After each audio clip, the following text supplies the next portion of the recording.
Hello, and welcome to another exciting edition of Victory Never Sleeps. It's good to see everybody tonight. We have Svan joining us again. We got 2 Svan episodes in a row due to the birth of the guest we would have had last week's first child. So the Savages are getting used to life with their baby girl, and me and Svan are going to have to find things to entertain you with today. So we are hopeful that you guys will enjoy the show. Taking a little bit of a break. We're at a point now in our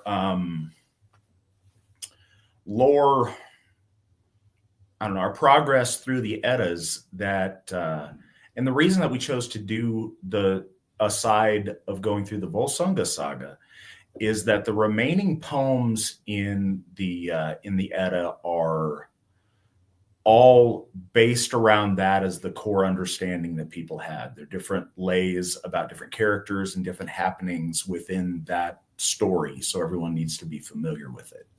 But I figured, because that was a 7-part episode with you guys, that we would take a little bit of a break today and not go through lore specifically, but rather go through, about lore. Where does our lore come from? How do we get our lore? And hopefully demystify something that I think a lot of people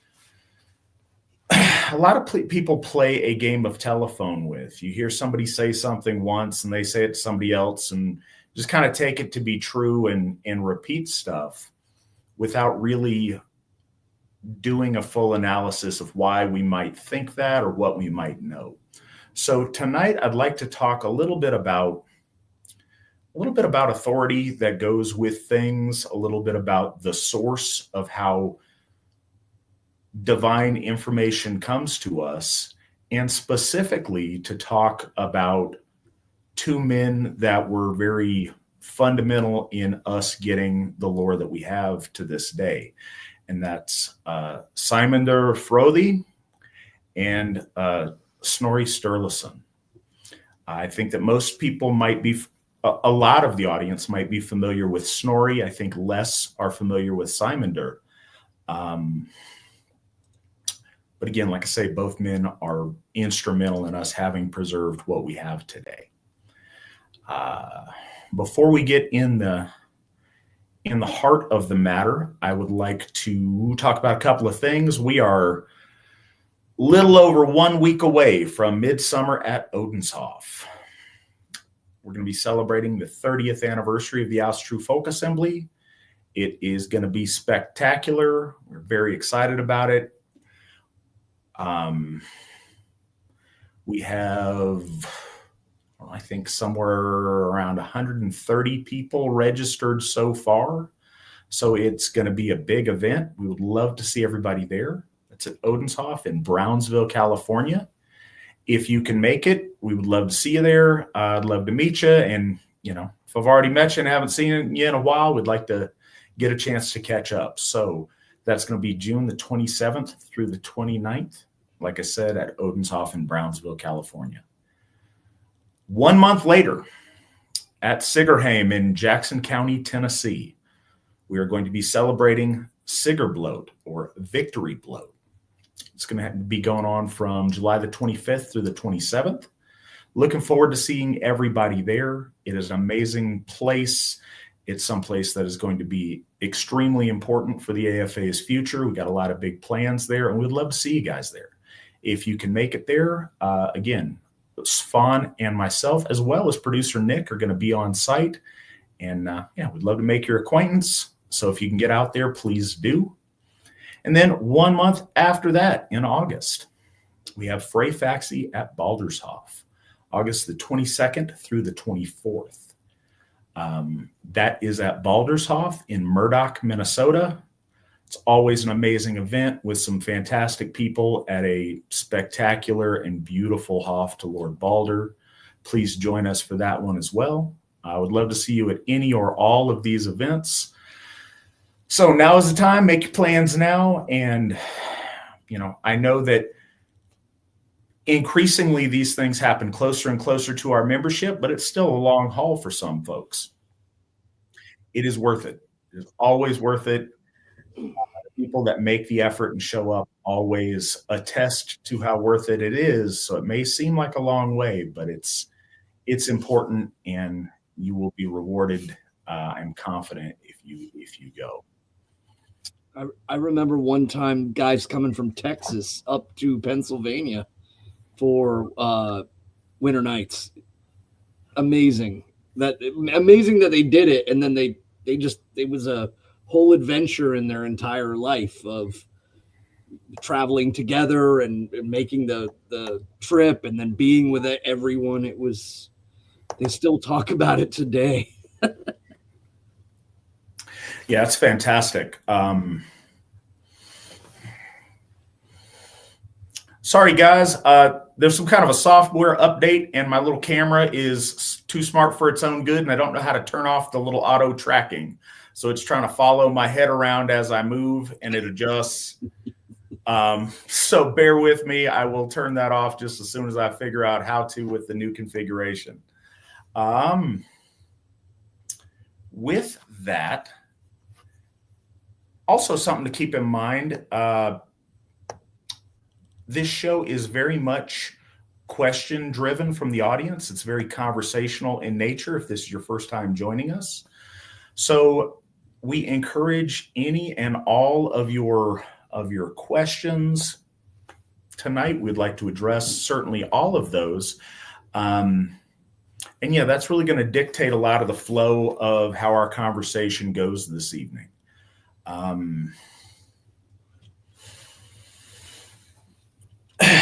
I suppose a good place to set the scene is what things are typically referred to when we talk about the lore.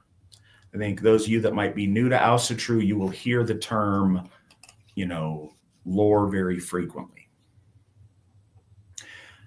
I think there is a very broad definition of lore, kind of the entire corpus of archaeological and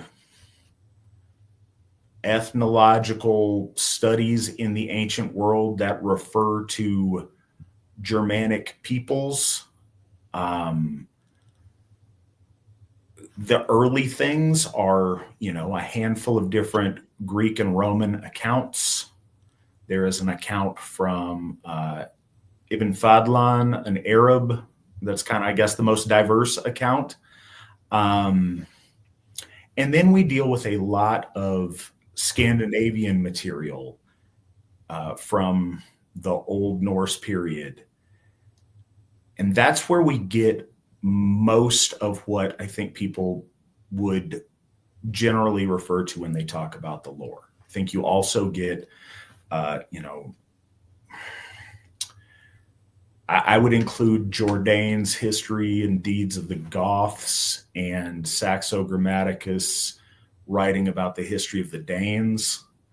And then you have various Scandinavian authors. And I think that you get the most distilled version and I guess the greatest abundance of sagas from the Icelanders. And what you also get is the Eddas, the prose and poetic Edda. And they are the meat of where we get our high mythology, where we get the stories of our gods, where we get that presented in the most complete form that we have to work from.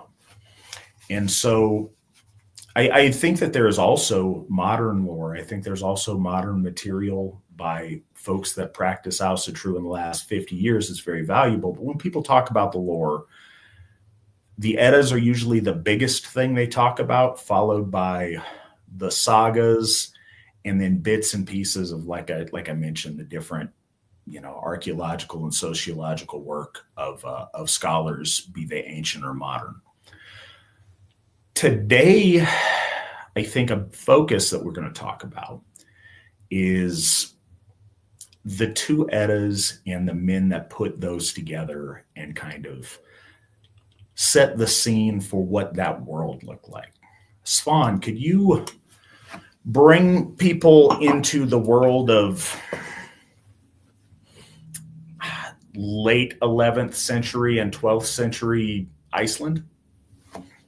Oh, yeah. I was just, the fact that we're talking about this and when you proposed this at such short notice that it was just like, hey, you want to do this? And I was just like, yes, this is like bursting.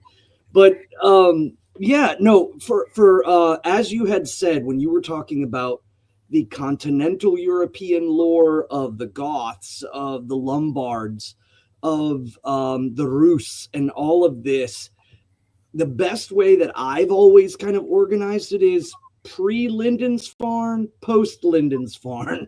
And the only reason why I use Lindisfarne, the attack on Lindisfarne, is because that's something that I think even people who are not Asatru know about.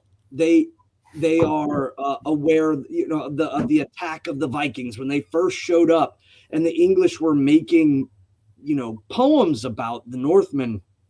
And ironically, of course, it does highlight, too, the great loss, how far away the Anglo-Saxons had fallen, at least surface level, from their native religion. So I generally look at that as like 793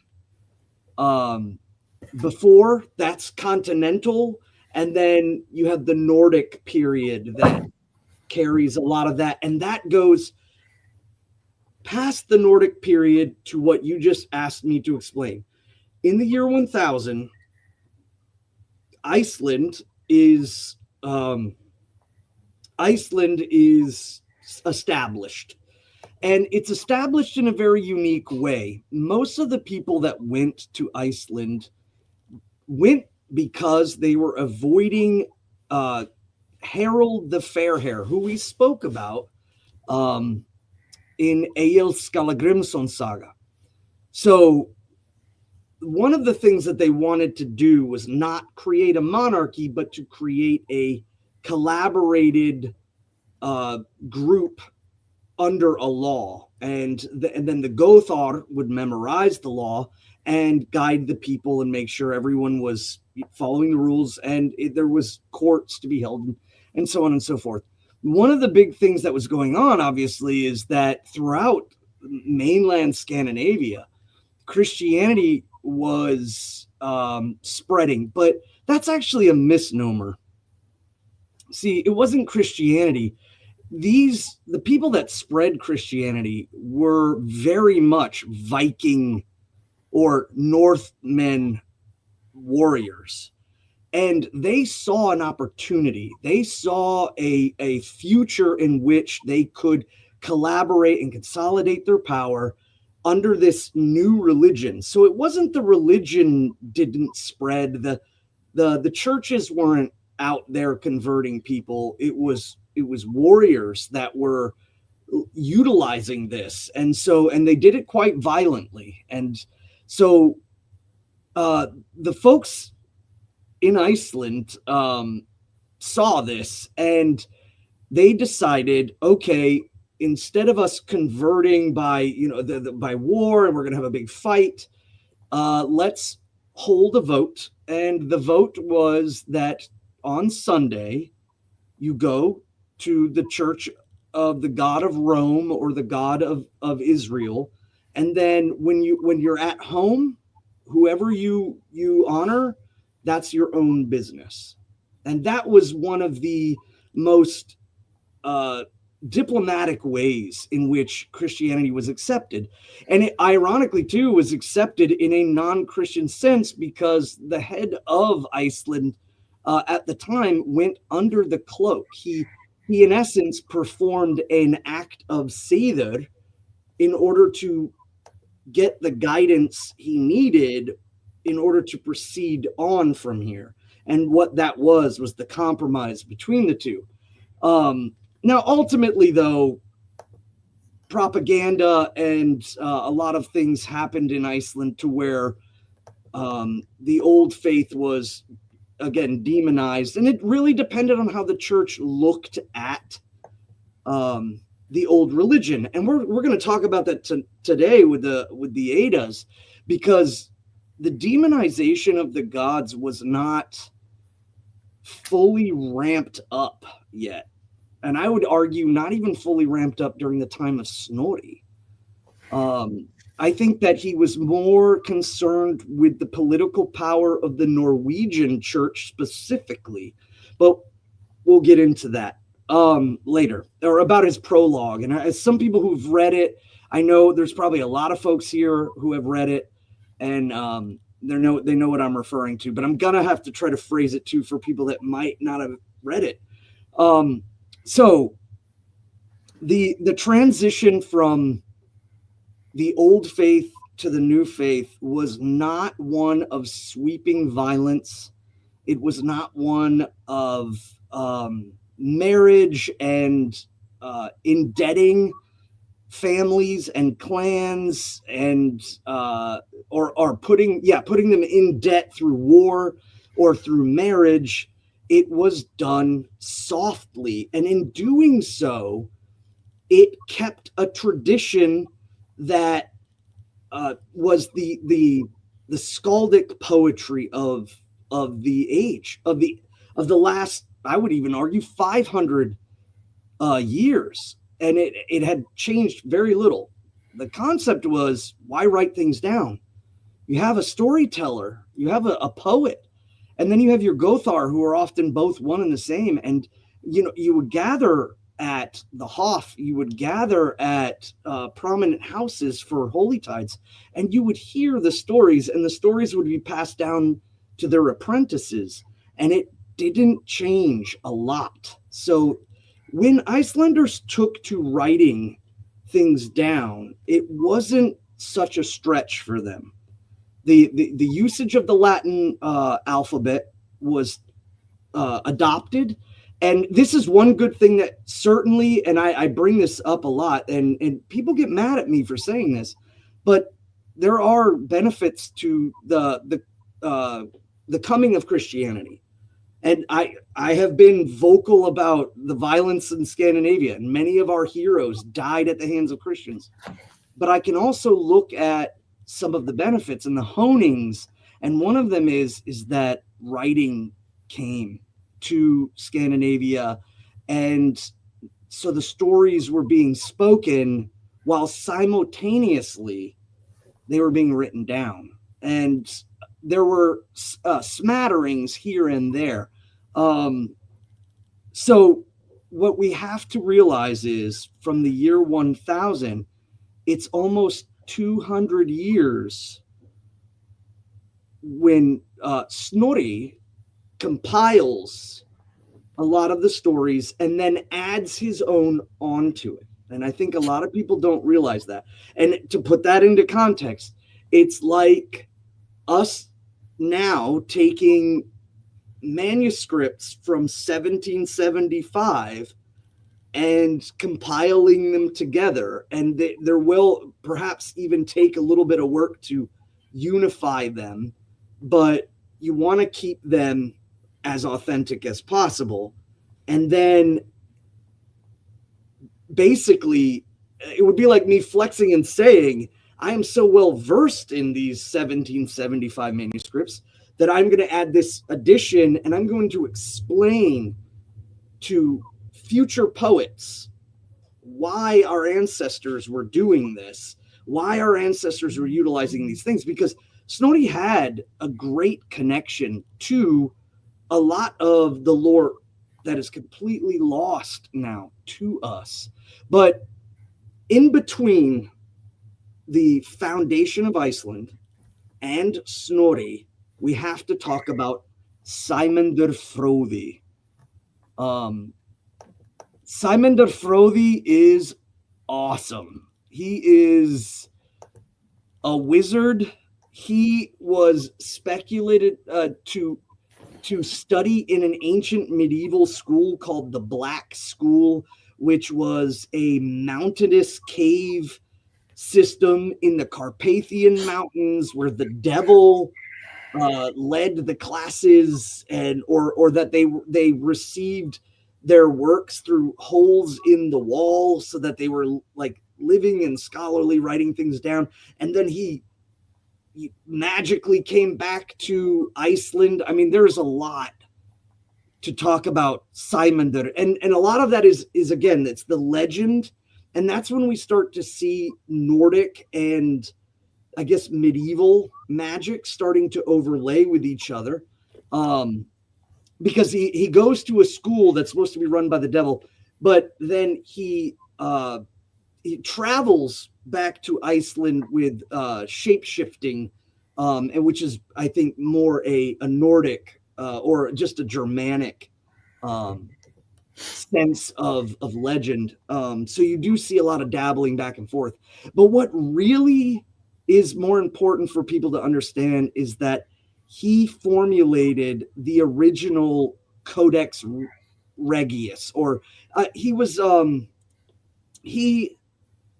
did the Norre Konungatal, the story of the Norwegian kings, and that is what Snorri ultimately pulled a lot of his stuff from, and made sense of it, honed it, if you will, put it into he purposely brought it together, and I think he had a very, very legitimate reason. And I was thinking too, we will certainly go over that.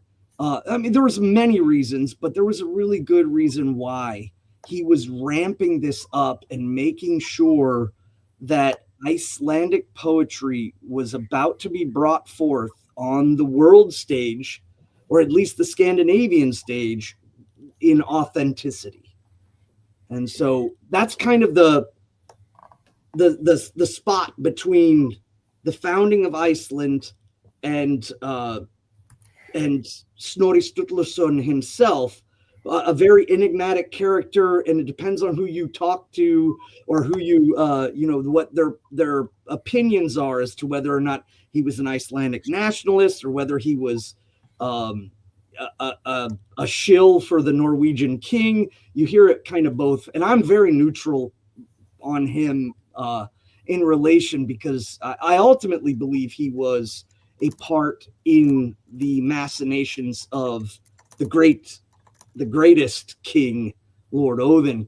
But I think that's more like end of show kind of summations. But yeah, I think that it's also worth noting that a lot of the stories that came to Sæmundr and also Snorri, their structure is older than themselves. So the writing system, again, using that analogy I had before, if we were talking about things in the 1700s, but the writing system or traditions, and specifically poetry, going all the way back to the 1400s. And poetry, one of the benefits of poetry versus writing is that its structure keeps it longer without any physical copy. It's like having strict rules on sounding, and changing them is extremely hard and extremely noticeable. If you go against the poetic laws and go against the poetic meters, it's very easy to see that somebody's been editing them. And that's another big important thing that we need to consider when we talk about Snorri in relation to the lore, because of his drive built on poetics.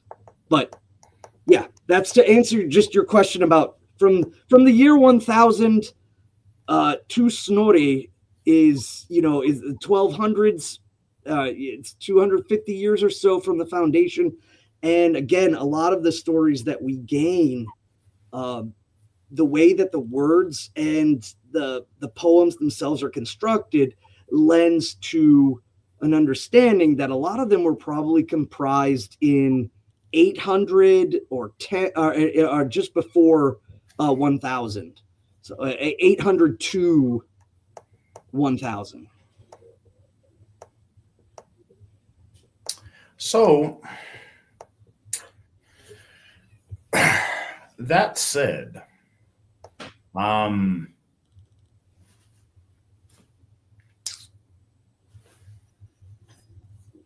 guys, you may be aware, as Svan said earlier, this was kind of a quick topic we decided on. So figuring out the best ways to piece out something really big. All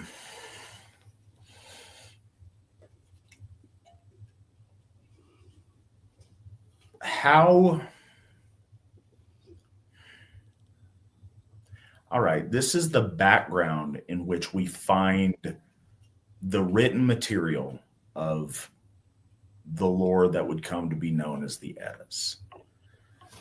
Can you tell folks, I guess, let's focus in on the biography and understanding of Sæmundr. Okay. For anybody who doesn't know, Sæmundr Fróði is like Sæmundr the learned, silent, the scholar. Yeah, Sæmundr Sigfússon. Yeah, but Simon the Wise or Simon the Learned. Yeah, you want me to kind of just give? Yeah, tell people who he is, and Nick, if you can throw up his cool statue.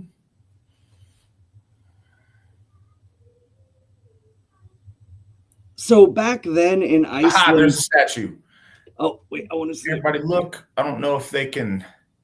This is actually on the site or in the area of the institute that he founded at the time. Yeah, I was bonking the Yeah, it is, as Scandinavians often do. This is kind of an interesting modern style that's very clean, but it's of him clubbing a seal with a book, and Svan will get to what the seal what the statue illustrates in his story here. Yeah, so it's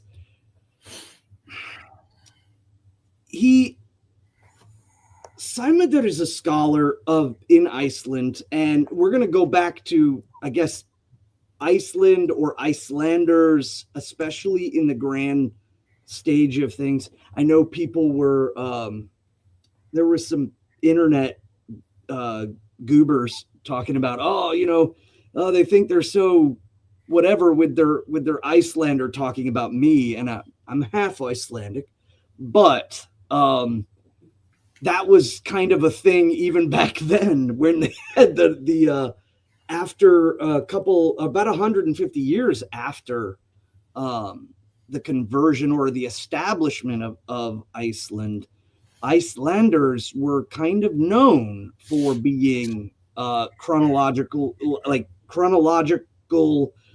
writers of history and or speaking, and so I don't know what it is about islands in a sense, like there's skaldic tradition in Iceland and say poetic and musical tradition and like all right, so I'm gonna interject. You said you don't know what it is about islands. This is a thing that I've mentioned on the broadcast a number of times, but all right, so our loyal audience that listens regularly, please be aware that a lot of folks don't watch regularly and might not know some of the things. So if I repeat myself, grant me the credit that it's my advancing age or that I'm speaking to an audience that maybe hears it for the first time. But this is really important. Wait a minute. There's a concept called you are also old. Right. Dang it. You can tell by the gray in your beard. Purely circumstance. So somebody, a random aside, because we do stream of consciousness on this program. Some of you might wonder how come in the wintertime I have a beard and in the summer I don't. It all came out of the genesis when I started just kind of curious. Used to be I kept a short beard all year long. Then I shaved it off because I got tired of it. Then a couple of years went by and I don't know, just got curious and let it start growing in. But I noticed it was getting gray in my beard. And so I always kind of look forward to every fall. I stop shaving on the fall equinox and I resume shaving. I mean, I trim it or whatever, keep my beard trimmed. But I resume, being clean shaven on the spring equinox. And every year I look forward to seeing how much more gray is coming in and a little bit more every year. So that said, what's this thing about islands? I guess there's 2 points I'd like to cover here before I get back to Svan's telling of the life and times of Sæmundr Frodi. So there's a concept called the zealotry of the fringe that we see with cultures that when there's a lot of migration, we see that as a culture spreads out over distance, the far edges maintain the tradition of the culture in a very particular and special way because they are further removed from the sights, sound, and ever presence of those things of their homeland. So they cherish those things in a really special way. Those stories and legends and poetry and those cultural things that are mobile, they preserve those because that's their piece of home that they take with them. So the further you see the migration of a people, you have this zealotry of the fringe where the people on the frontier are very connected with their roots, very connected with where they come from because they bond with and forge their identity around those things. It's very easy when you are in a location and your parents were there and your grandparents were there and everybody who's ever been in they've all been there since the dawn of time, to get very complacent. And I think we all do this to a different degree. You see, sociologically, you see this over the course of generations or, even longer, but we see it within our own lives. Often if you live a place for a long time, when you have people from the outside that come and visit, they're amazed by all of these things. And we all tend to take things for granted when those things are around us. I grew up in Alaska, and all the super cool who's and ahs that people have about Alaskan stuff. Yeah, I enjoyed those things, or those were cool things, but that was just Tuesday. That was, just what was. But you'd have tourists that wait their whole lives to go visit this amazing place and are blown away by every element of it, to where those of us that are from there, not in the same way, because we're surrounded by that. It has become normal and fades into the background. So this idea of the zealotry of the fringe is really important when you get culture pushed to its edges. It's the same reason that Iran and Ireland are named Land of the Aryans, because those are kind of the furthest edges of Aryan migration until, 1492. So what we see, if you look at the same distance, just about that same distance away, you have Iceland. And it's interesting, linguistically, modern Icelandic is mutually intelligible to Old Norse. It's exactly the same as Old Norse in a lot of ways. And in the ways that it deviates, they're small enough that it's said that, a modern Icelander could talk to a Norwegian Viking from 900, and they could have a conversation. Their points of reference might be different, but linguistically, they could have a fluid conversation. You don't see that same continuity even in other Scandinavian language groups that are all derived from Old Norse. Danish, Norwegian, and Swedish are all very different because they haven't as staunchly hung on to those linguistic traditions the way that Icelanders have. So we even see this focus on preserving authentic lore, authentic culture, authentic language in Iceland to this day, and it's really kind of a special thing. So continue. I just wanted to interject that. Yeah, no, and I'm gonna go off on a little bit of a tangent here. So Sæmundr was, if you look him up, he's mentioned as being part of the Svartaskóli, the black school. But what that really is referring to is a common medieval trope that was flying around back then, especially in scholastic circles, of what was called the scholamance or the scolamancy, the scolamanari. There is the scolmanata, this school in Romania where the scholar would go in. He'd be in a group of 9 to 13, again, significance there, and he would have to learn all of the history of humanity from the collected book that is there, and then also add his own knowledge to it. But yet he was also learning. It was underground. The students were not allowed to be exposed to the sunlight. The devil chose one who the graduates to be like a what they called a weather maker, and he was tasked with riding a dragon to control the weather. So you got to bear in mind what this really is that Sæmundr leaves Iceland and he learns much. We don't know where he goes. We don't know all of the things he learns. However, I think that the Solomance or the Scholomance is it's kind of an education system outside of the church, which is the big important part. And I think that's also why there's a great level of demonization against it, is that there's these scholars that are learning things of lore from before the establishment of the Holy Roman Empire, and certainly influenced by it, because it's not just cut off and then restarted. Everything's kind of flowing into each other. But then what ends up happening is there is this whole secret society feel to it. But I honestly believe that it wasn't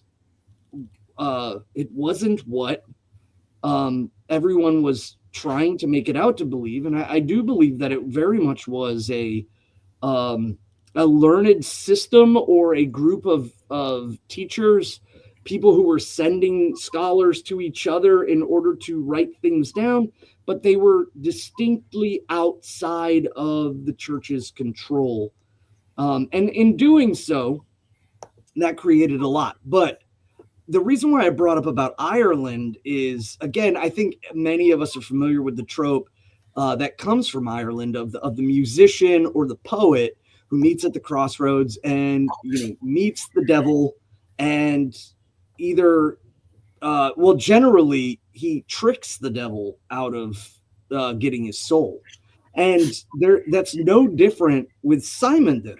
So the stories of Sæmundr, by the time of Snorri's age, he knows these stories, but there is a tangible book made by Sæmundr, which is lost to us now. You can't find the Codex of Norwegian Kings by Sæmundr, but he was in essence an editor. As he came back to Iceland, he got all of the stories of his people together in one place. But I don't think they were in any distinct order. I think it was, again, more about how much he could get as fast as he could get it. He saw what was going on.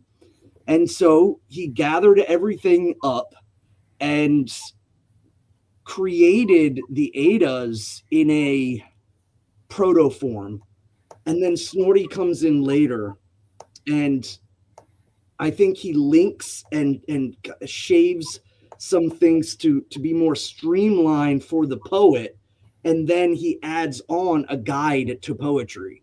So the two of them together, very, very important. But the story about the seal is that he's in the black school, the Solmanari, or the Solomance, and one of the students is going to be given up to the devil. So they don't know which one, and the lots are drawn, and it falls on Sæmundr.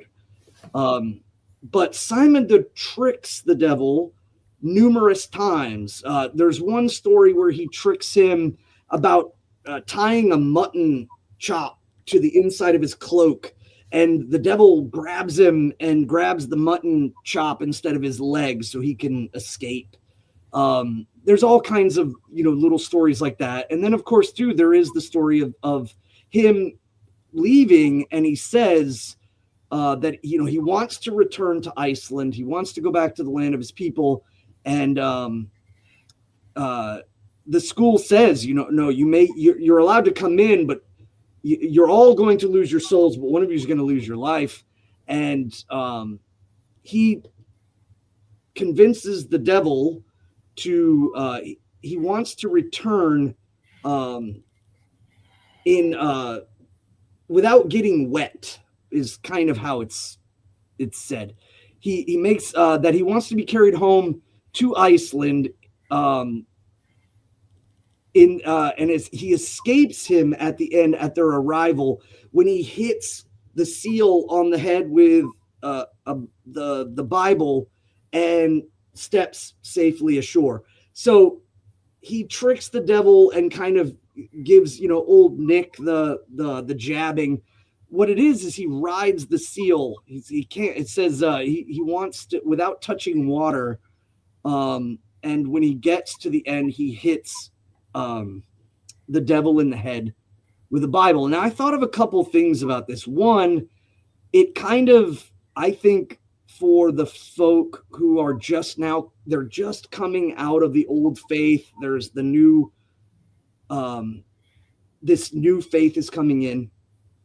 This trope is super common. It's older than Christianity itself, but it also does kind of safeguard Sæmundr from the up and coming church. And more importantly, it's the people who are working for the church, the people who are utilizing its rise to consolidate their power.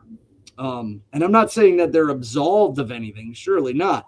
But what I am saying is that generally they weren't doing a lot of the work. The work was done by Nordic warriors who did not see Christianity the way Christians see Christianity now, certainly. And also, it could simply just mean it was a fun kind of thing. He got the knowledge from the devil and then rode across the sea. And right before the devil, gets his soul, still Viking go bonk. No, it's it's just it's a trope. We can't get rid of it. No, he hits the seal on the head with the Bible, and he runs up on the shore and escapes. So that is a lot of the more fantastical. And just bear this in mind too. So not only is there this medieval school as being a kind of common trope, it's utilized elsewhere. This isn't the only place that it's referred to. But we have, like, even before Christianity, a perfect example that I immediately thought of when I was talking to Allsherjargoði just before the show is that it reminds me a lot too of the great and grand escapades of Pythagoras. Pythagoras was spoken of being able to raise storms, and a lot of the miracles of Jesus were actually taken by Greek Jews who were trying to synthesize Christianity to the Greeks, and they wanted it to be more acceptable. So they added a lot from Bacchus, and they added a lot from Pythagoras. The story of him making many fish is straight from Pythagoras. So cool stuff to look at. If you're writing any of this down, the Black School or the Scholomance and Pythagoras too are another really good rabbit holes to go down. Anyways, Sæmundr comes back, and at some point he comprises the Codex Regius, like in its proto form, the book of the Norwegian kings, and also he gathers all of the lore, all of the poems, and does some editing and does some unifying there, but not a lot.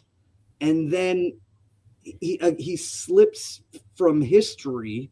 But the other thing that's worth noting is he most likely wrote in Latin, because that was, at the time, the Latin alphabet was being adopted, and there had not been a conversion over to the native language yet. That's why we find a lot of mapping of the way that things are written.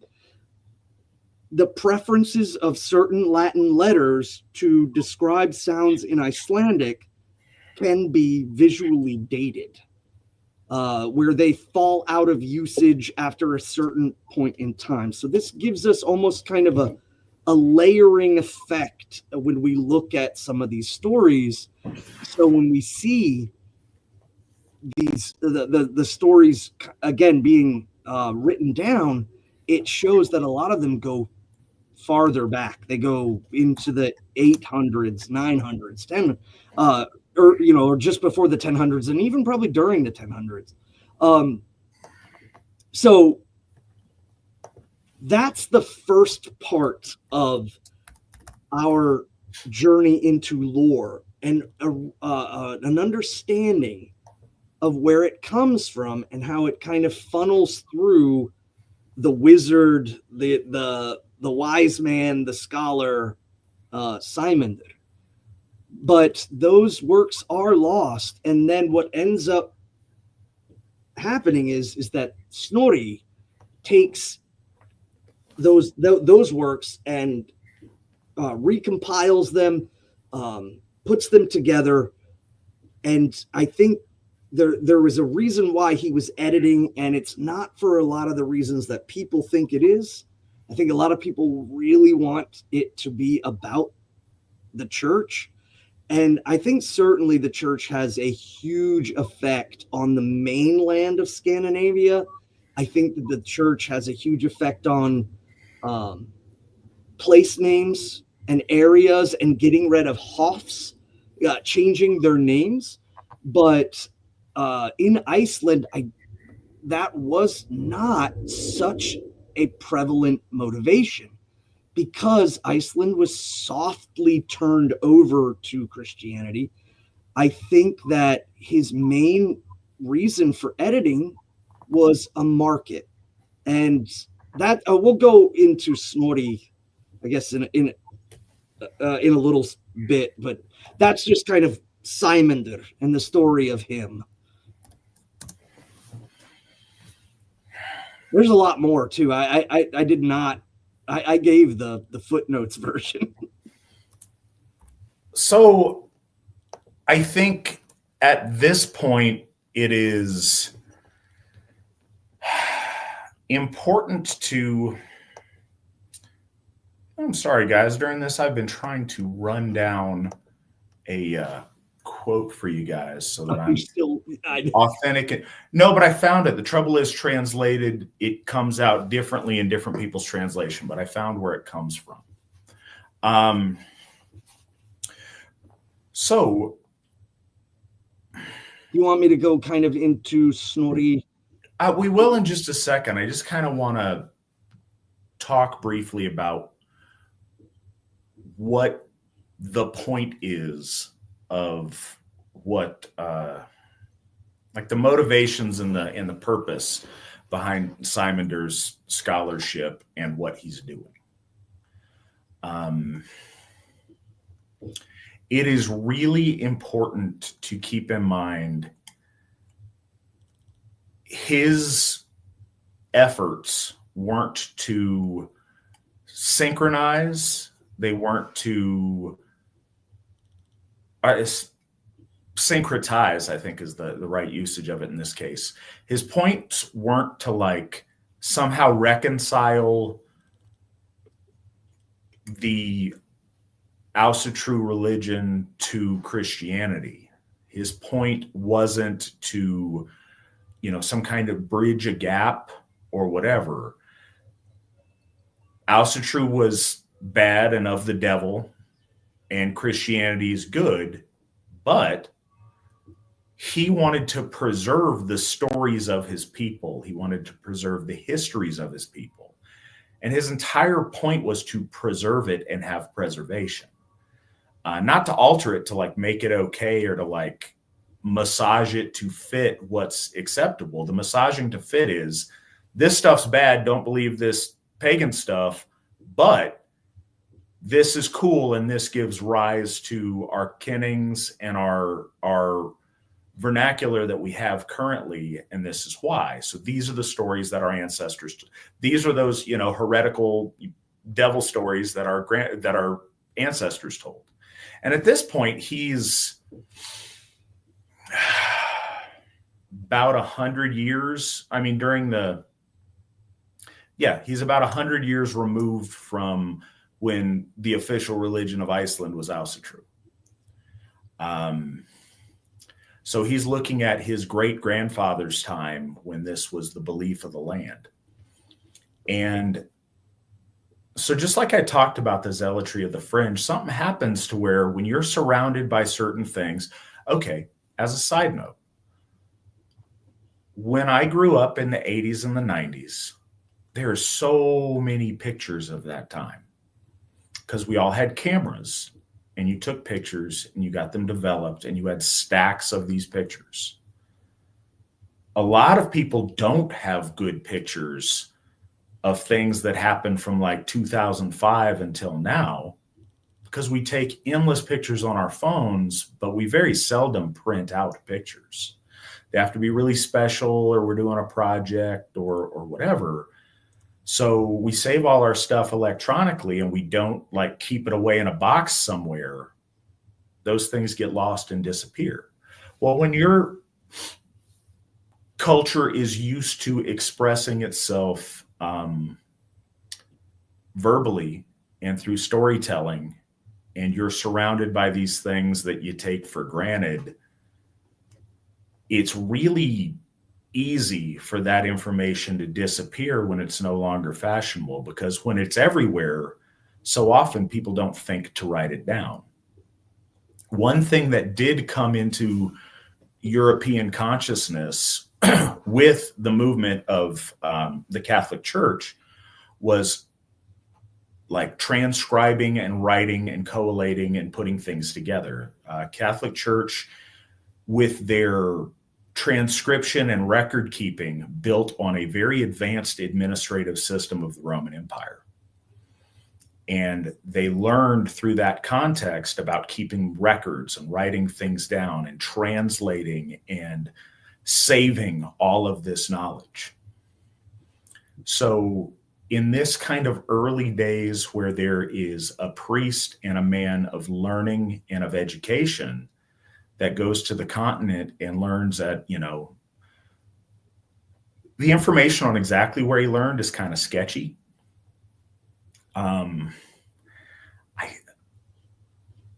What is it, Frontmark or something? So they refer to France, but not like Fourth Republic France now, but like the Frankish Empire, the Carolingian Empire of the day, and the like split kingdoms that were its progeny.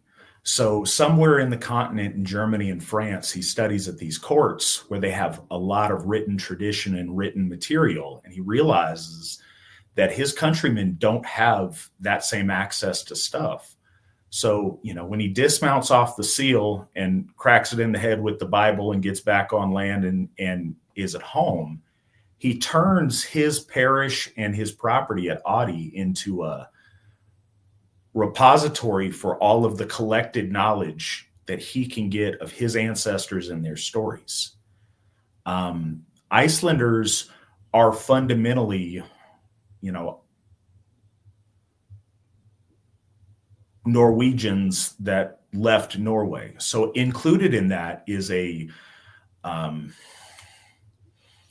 historical texts on the kings of Norway and the chronicling of these kings and their stories and their traditions, both historical and in the mythic period. There's countless other things that we'll never know that were there.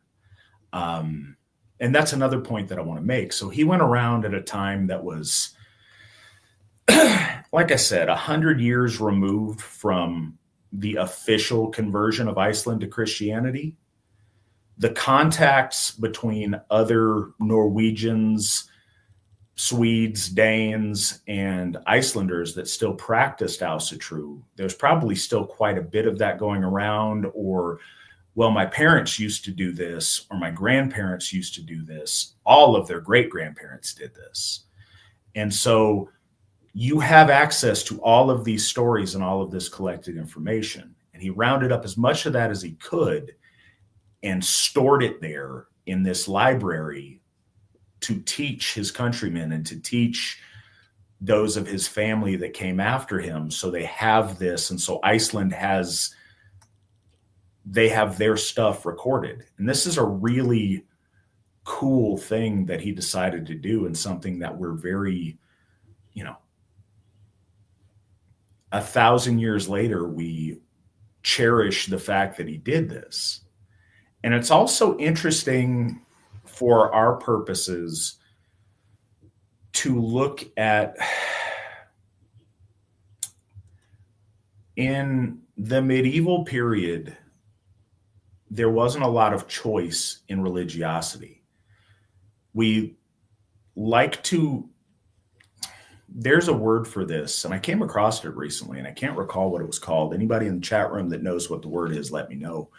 There is a tendency to project our modern context on past periods of time, and we do it erroneously. There wasn't a smorgasbord of faith. You were a Catholic or you were put to the flames. So everybody was Catholic, but there were Catholics that are zealously in league with Rome, and there are Catholics that were to varying degrees heretical.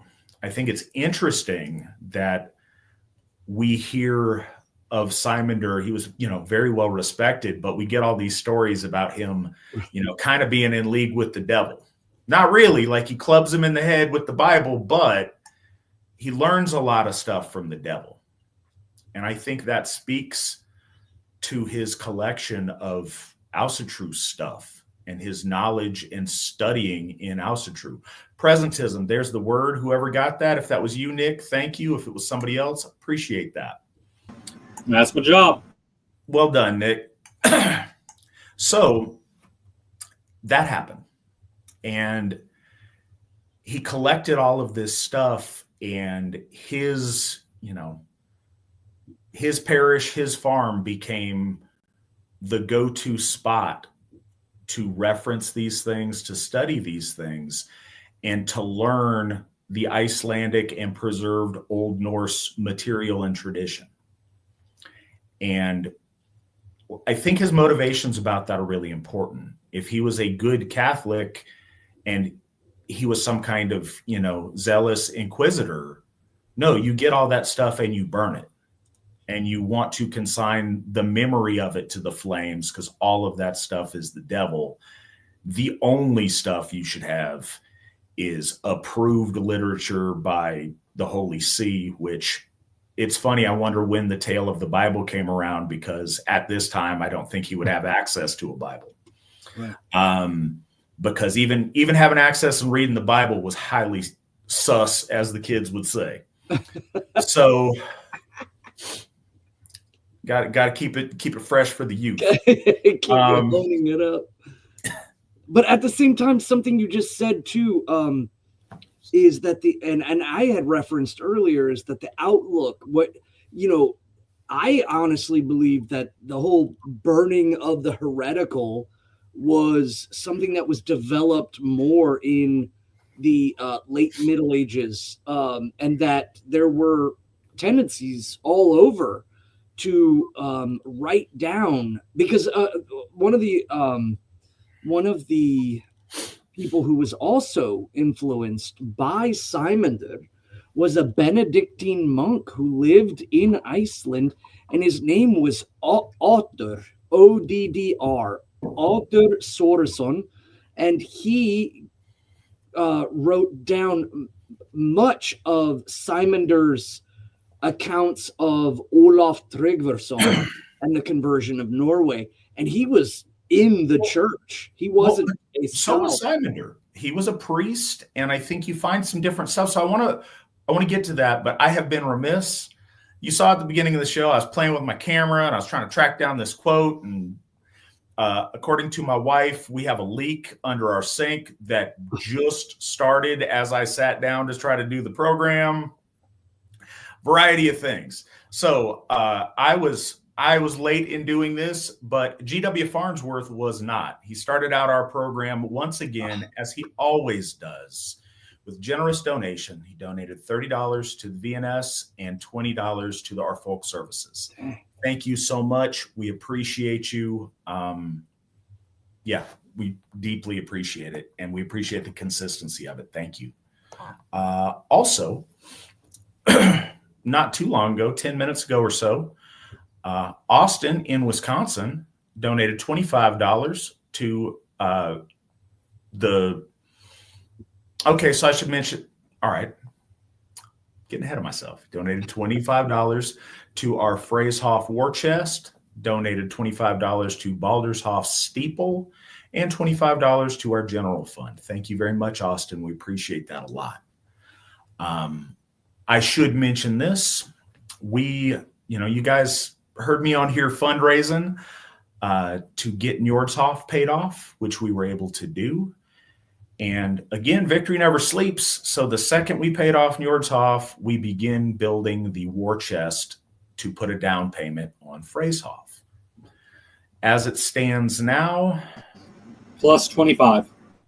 Cool. I was just trying to do the math in my head. So $1,541 stacking up towards a down payment towards Freeshof. We'd like to see that fund get to 45,000.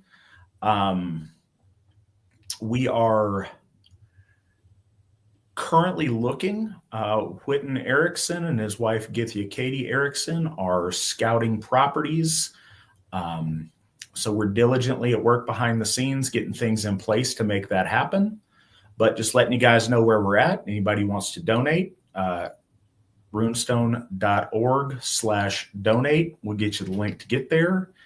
And thank you everyone who's donated so far.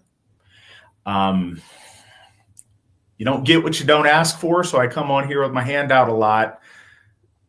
Please know that's probably never going to stop, because our ambition to build the AFA to be as worthy as possible for our ancestors and for our holy gods, there is no end to that. So there is always more to do, always more we want to do, and we have a big mission ahead of us.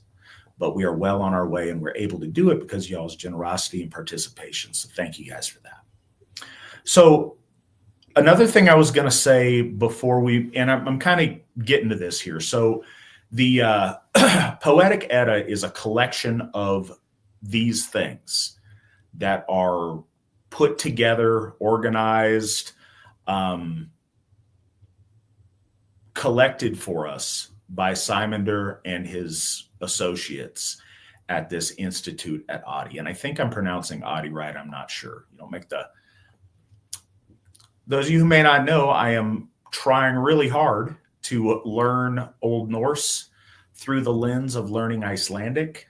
It's something I chip away at every day. It's something that does not come at all easy for me, but I do feel like I'm making progress on it. I would encourage anybody who is interested or wants to attempt to make progress on it themselves. I have found, my preschool level of progress so far really beneficial in looking at original lore sources and how they're translated. I'm surprised at, as far away from having mastery of the language as I am, I'll look at the old things and I'll read them out loud, and stuff will click and stuff will make sense in a way it hasn't before. And points of connectivity will show up. And it's really a neat thing. And I want all of our Gothar to do this. And I would encourage any of our folk to do this as well if they would like to. Reach out and we'd be happy to help with resources and stuff on getting that going. Because the more of us do it, the more of us are doing it together, the closer and more likely we're going to be successful at it. So one kind of interesting note, Svan mentioned that detractors thumb their nose that we trot out our Icelander to do these things. Anytime that you hear me say that, I hope you hear the joke that is involved in it. Svan is here because he has been Ásatrú for 30 years. He is eminently qualified as a Gothi of our faith. He is one of the most spiritually well-suited men that I've ever known for this position. And he is the colleague that I place the most trust in when it comes to talking about our lore, talking about our theology, and talking about our faith. He's here because of his qualifications. It's just a fun synchronism that he happens to have been born in Iceland. But I do want to address that as well. One thing that we encounter, and if you don't have haters, then you're not doing something right. You're either so insignificant that nobody knows, so nobody cares, or you're inauthentic, so you try to please everybody, and as a result, don't stand for anything. We're always going to have detractors. If anything, detractors are often a testament to success and that you're on the right track. But it's funny because when those things come up, they do warrant being addressed, because for everybody that's, a jerk about it, there's also people that are just curious. We get Europeans that don't understand our approach to Asatru. They criticize it as being too American. They criticize it as being too churchy and to reflect too much, Protestant American churchiness. And they criticize it because we don't live in Europe, therefore, how can we possibly know what we're doing?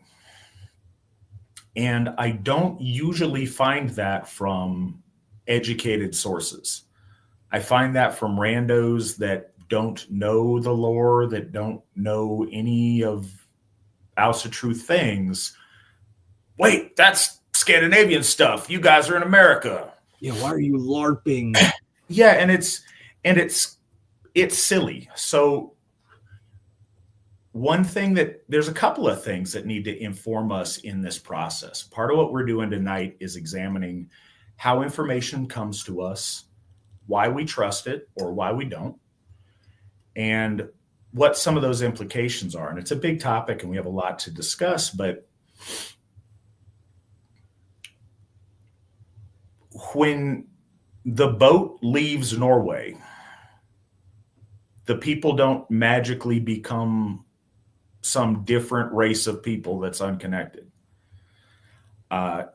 Different people have children at different ages in their life, but roughly, Svan and I are exactly as many generations removed from the practice of Asatru as anyone listening to this in Norway or Sweden or Iceland or Denmark or anywhere else for that matter.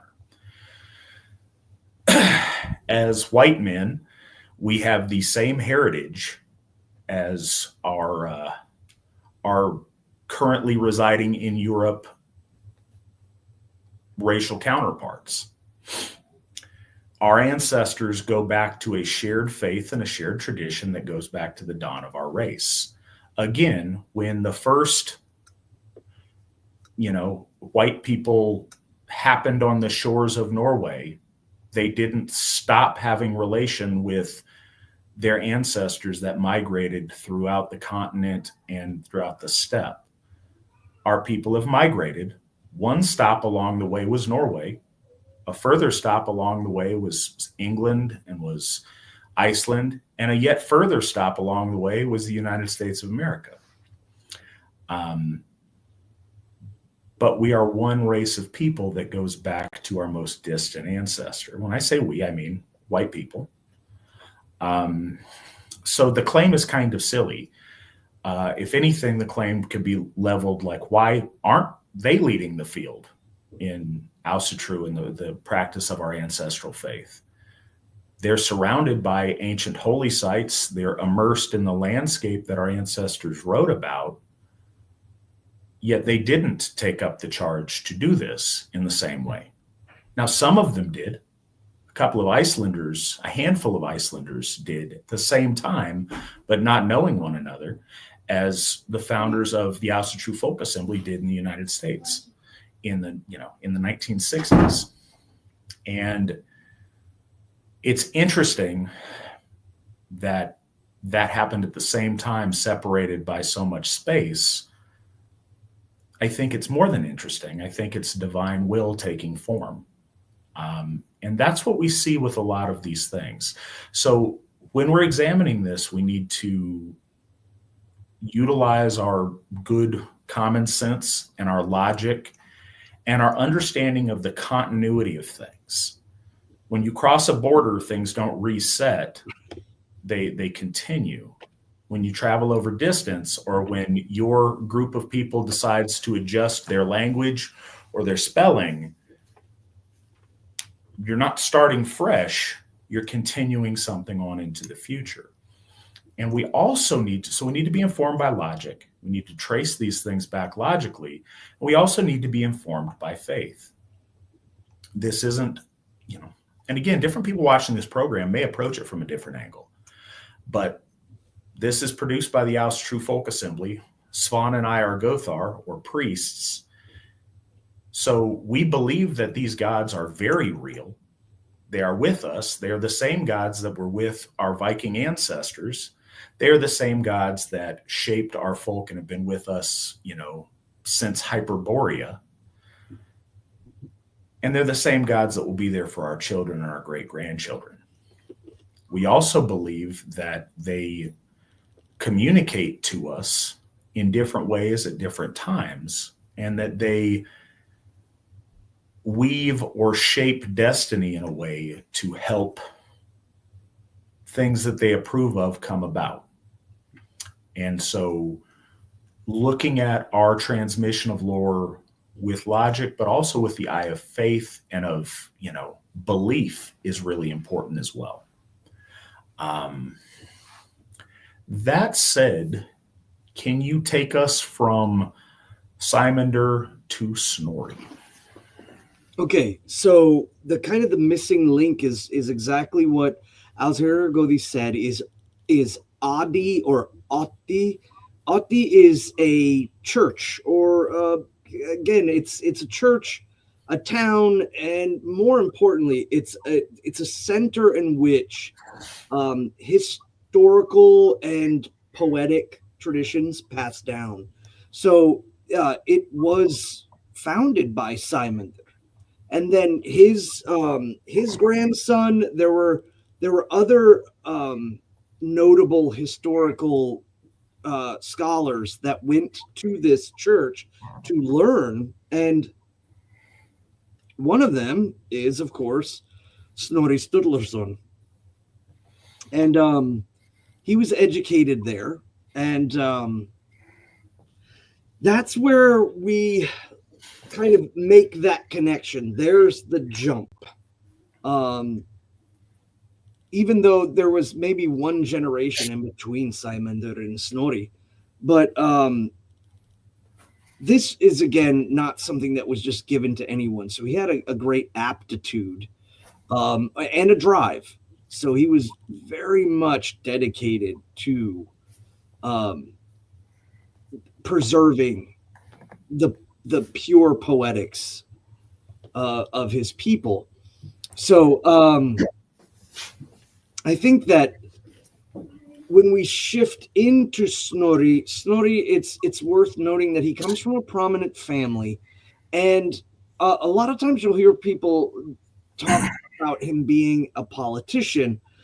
Well, one, he was a convincing politician. He was brought into as law speaker of Iceland twice.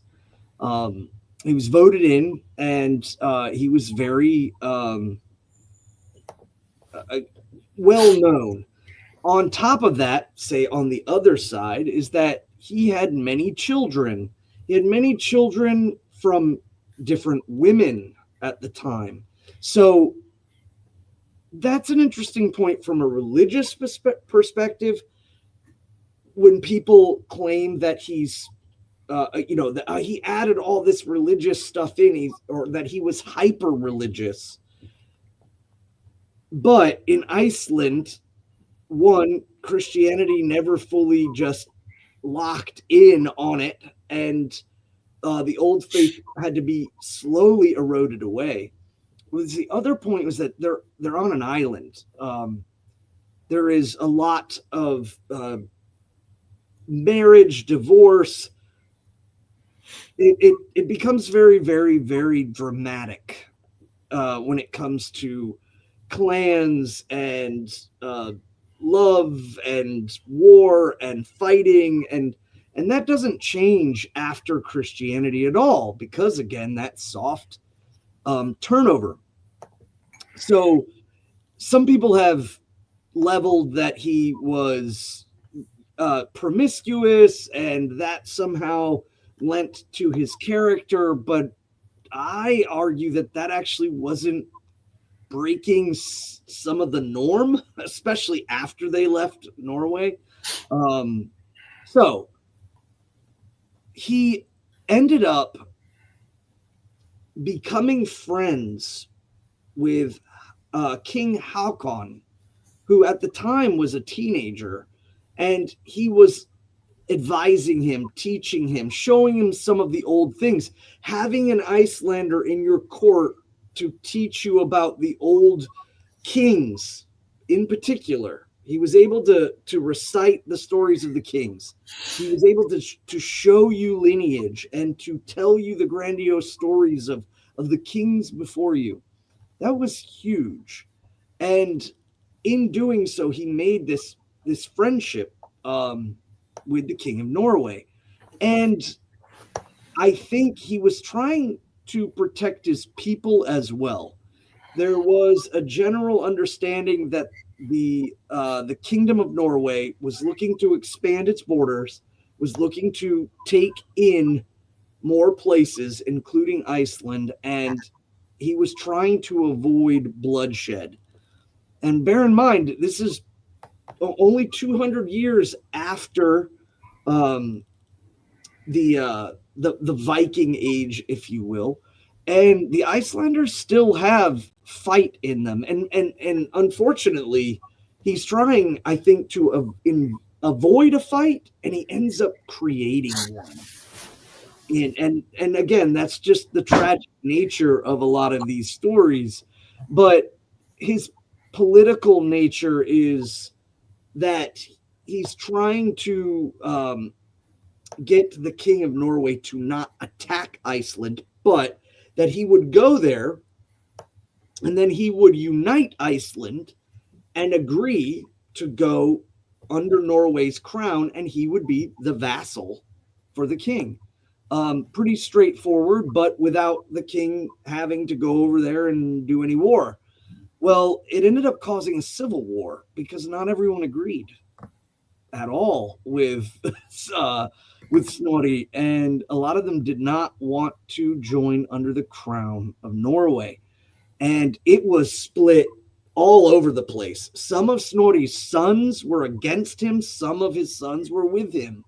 Whole families. And bear in mind, this isn't a great scaled war, but 2,000 people on Iceland is a lot of people if they're all fighting each other and killing each other. So it was, again, very, very, very bloody.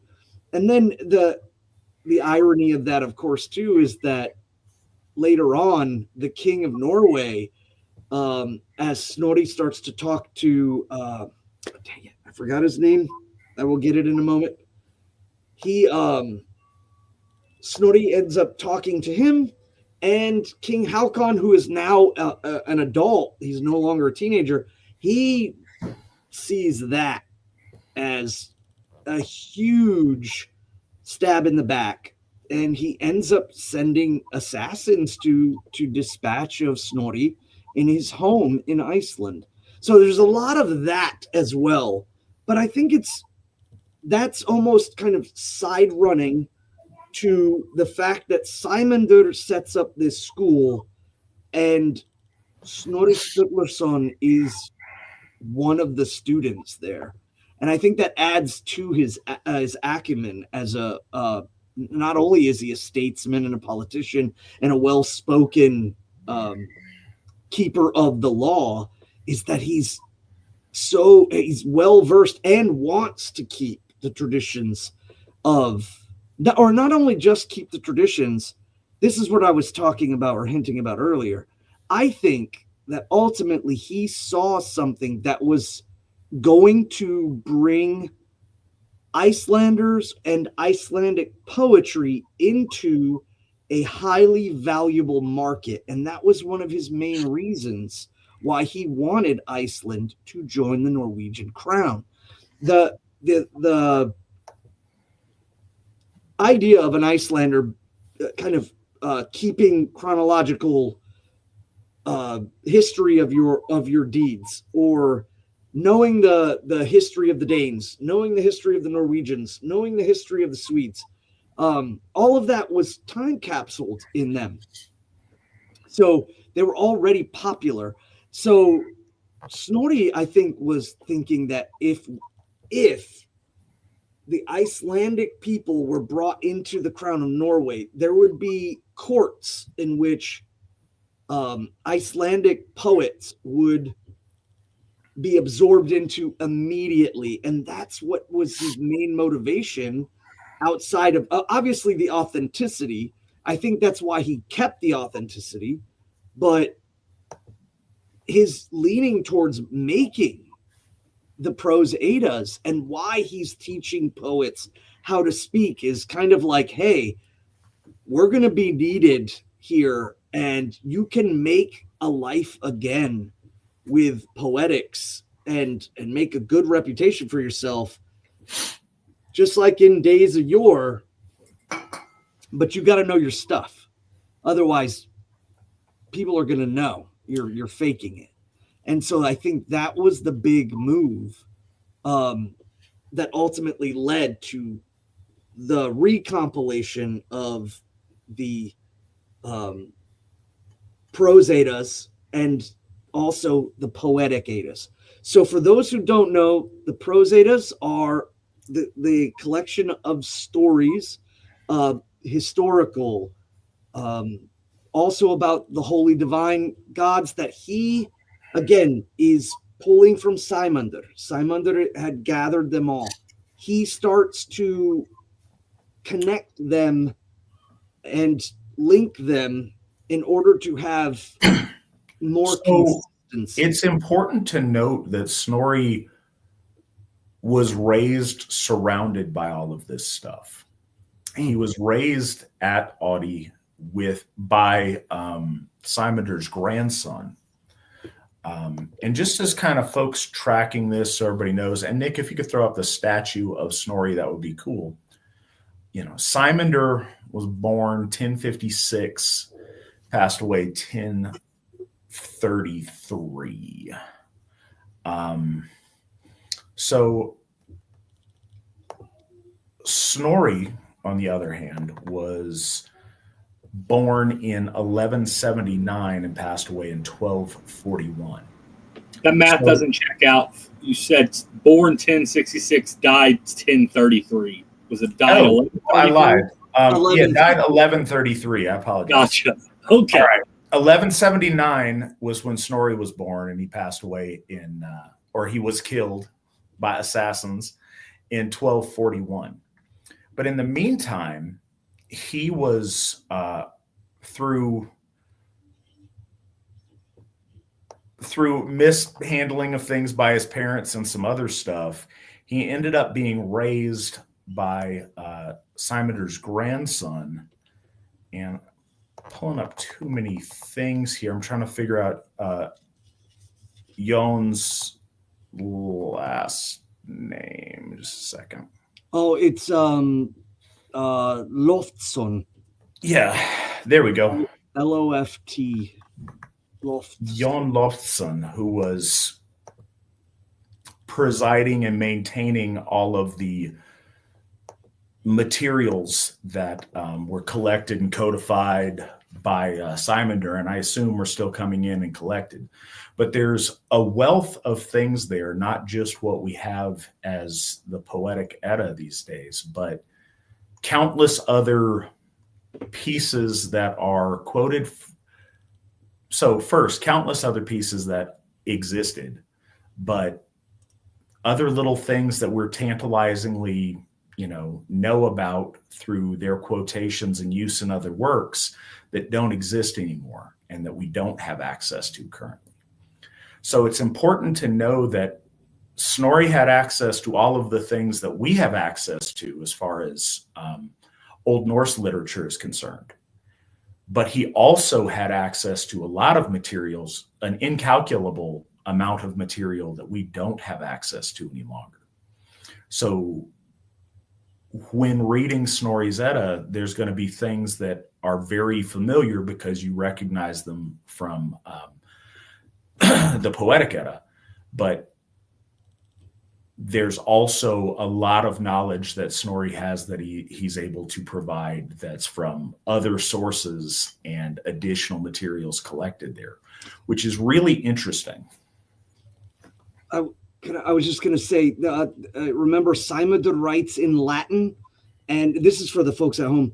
One of the students before Snorri was a guy named Ari Thorkelsson, and he was the first one to translate the Latin into Old Norse. So huge point to him in the sense that the reason why Snorri's works are in Old Norse is because of Ari, who was also at Ati, the church. Yeah, so I want to emphasize kind of the connectivity between the two and how we get the stuff that we have. It's Sæmundr's Edda is referred to as the Elder Edda, but don't imagine that means, over the span of centuries or it's of some great antiquity. It's, in Snorri's grandfather's day.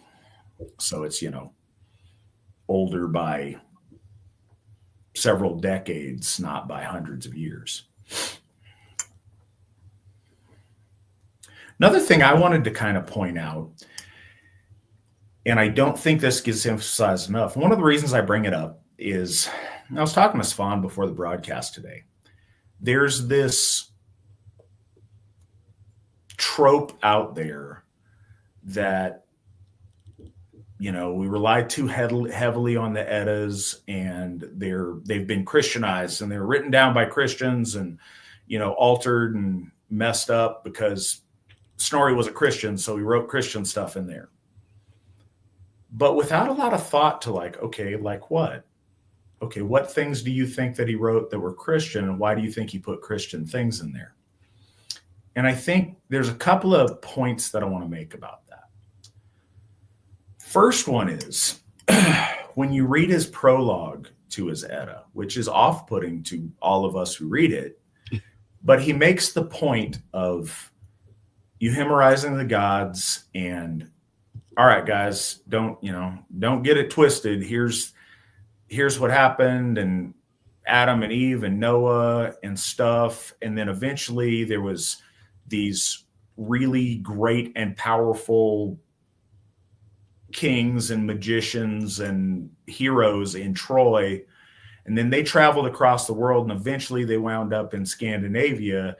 And, our ancestors were so, dumbfounded and confused by the machinations of the devil that they didn't know about the true God, and they accepted these, Trojan adventurers as their gods.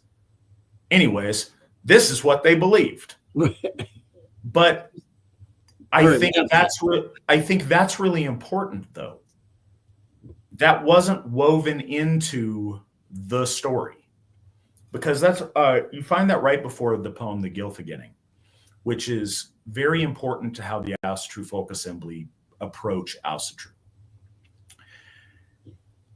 Snorri is, for the first time, writing down a explanatory, this is what Ásatrú is, this is what those who practiced Ásatrú believed. He writes it with the intention as a scholar to record these old things. And you'll see in the next portion. So, all right, to break it down further, in his Edda, he wrote three sections, two of which are translated. The third one isn't translated into English, but the ones that we commonly read and refer to when we're talking about his Edda are the Gylfaginning, the diluting of Gylfi, and the Skaldskaparmál, which is a treatise on, like, here's how our ancestors referred to all the different mythological things in terms of kennings and poetic reference. And it's the second part of it is intentionally instructive to skalds on how to be poets and how to use the language, use the meter, use the terminology, make the references, on how to carry on the linguistic and poetic tradition of the Icelanders. And so he's really meticulous to get it right. None of this is intended to synchronize the two or to bring the Asatru material in line with Christianity. No, he says, there's real Christianity, and our ancestors were wrong, and they believed these men were gods, but here is what they believed. The fact that he adds a prologue is instead of inserting that into the text. Wow, yeah. He's like, hey guys, this next stuff I'm about to tell you, this is some nonsense our ancestors believed. We all know the true God. We all know Adam and Eve.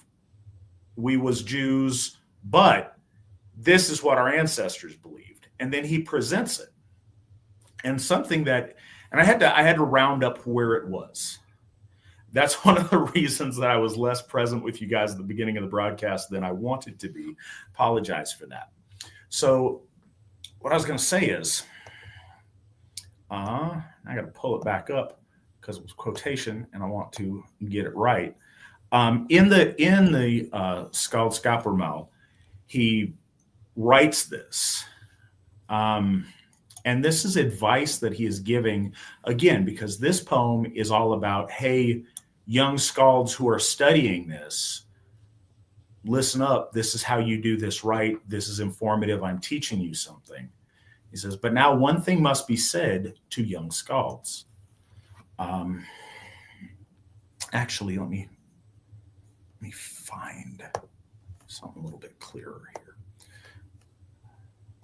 Anyways, so he says, do not lose sight of these splendid tales of our fathers.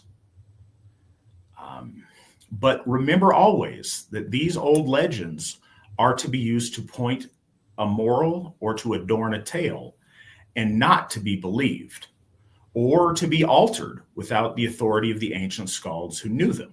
Belief is sin. Tampering with tradition is a crime against scholarship. And I think that's really important.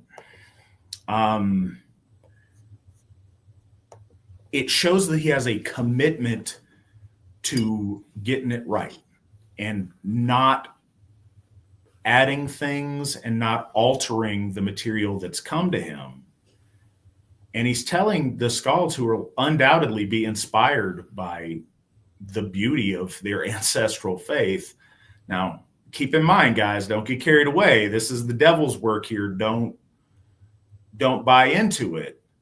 But you need to know it, and you need to know it in its authentic form so you can pass down authentic information. But don't be tricked. And he makes the separation.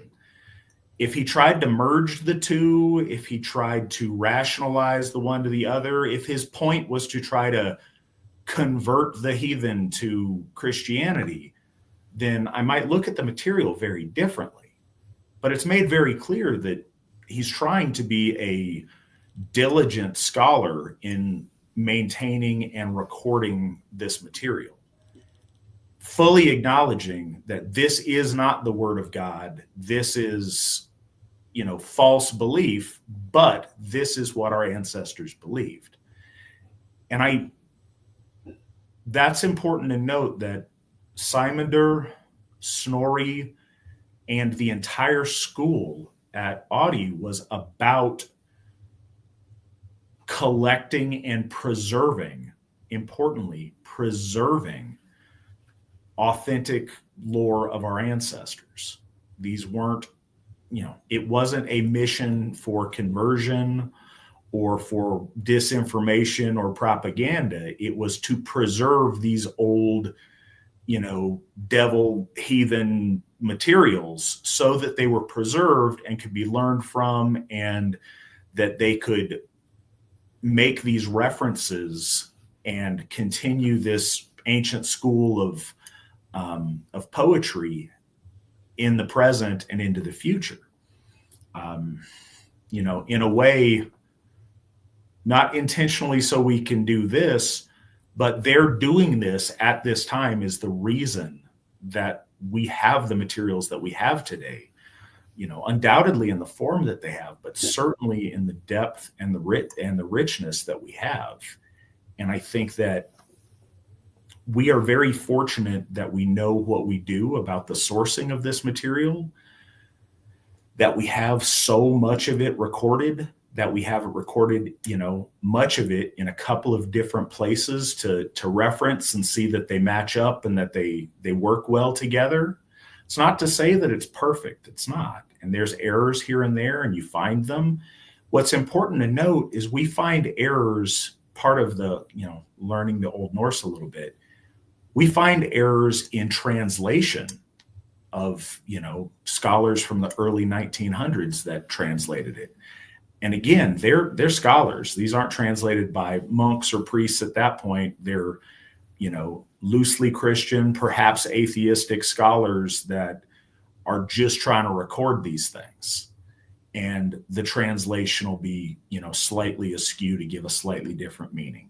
So, there's errors in copying or errors in translating, but there's not an effort to Christianize our lore. That's very contrary to their purpose. What makes it valuable and interesting is its exoticness. The more they normalize it or bring it into line with what's currently in vogue, you lose the ooh and the ah and the spectacle of these really interesting ancient Icelandic traditions that they have recorded. That's kind of what their coin of the realm is their claim to authenticity and their meticulous scholarship of this very detailed poetry. And as Svan said earlier, you're writing it in rhyme and in meter and stuff. So if you play with that, it becomes obvious when your lyrics are out of sync, when stuff doesn't match up, those things are more easily noticed. Yeah, I think that was Adi that really set that bridge. Sæmundr was trying to collect it and get it all, but it was Adi who was like, okay, now I'm reading the Latin and we're going to bring it over into Old Norse. And then eventually that goes down to Snorri. I think that the concepts that people need to think about when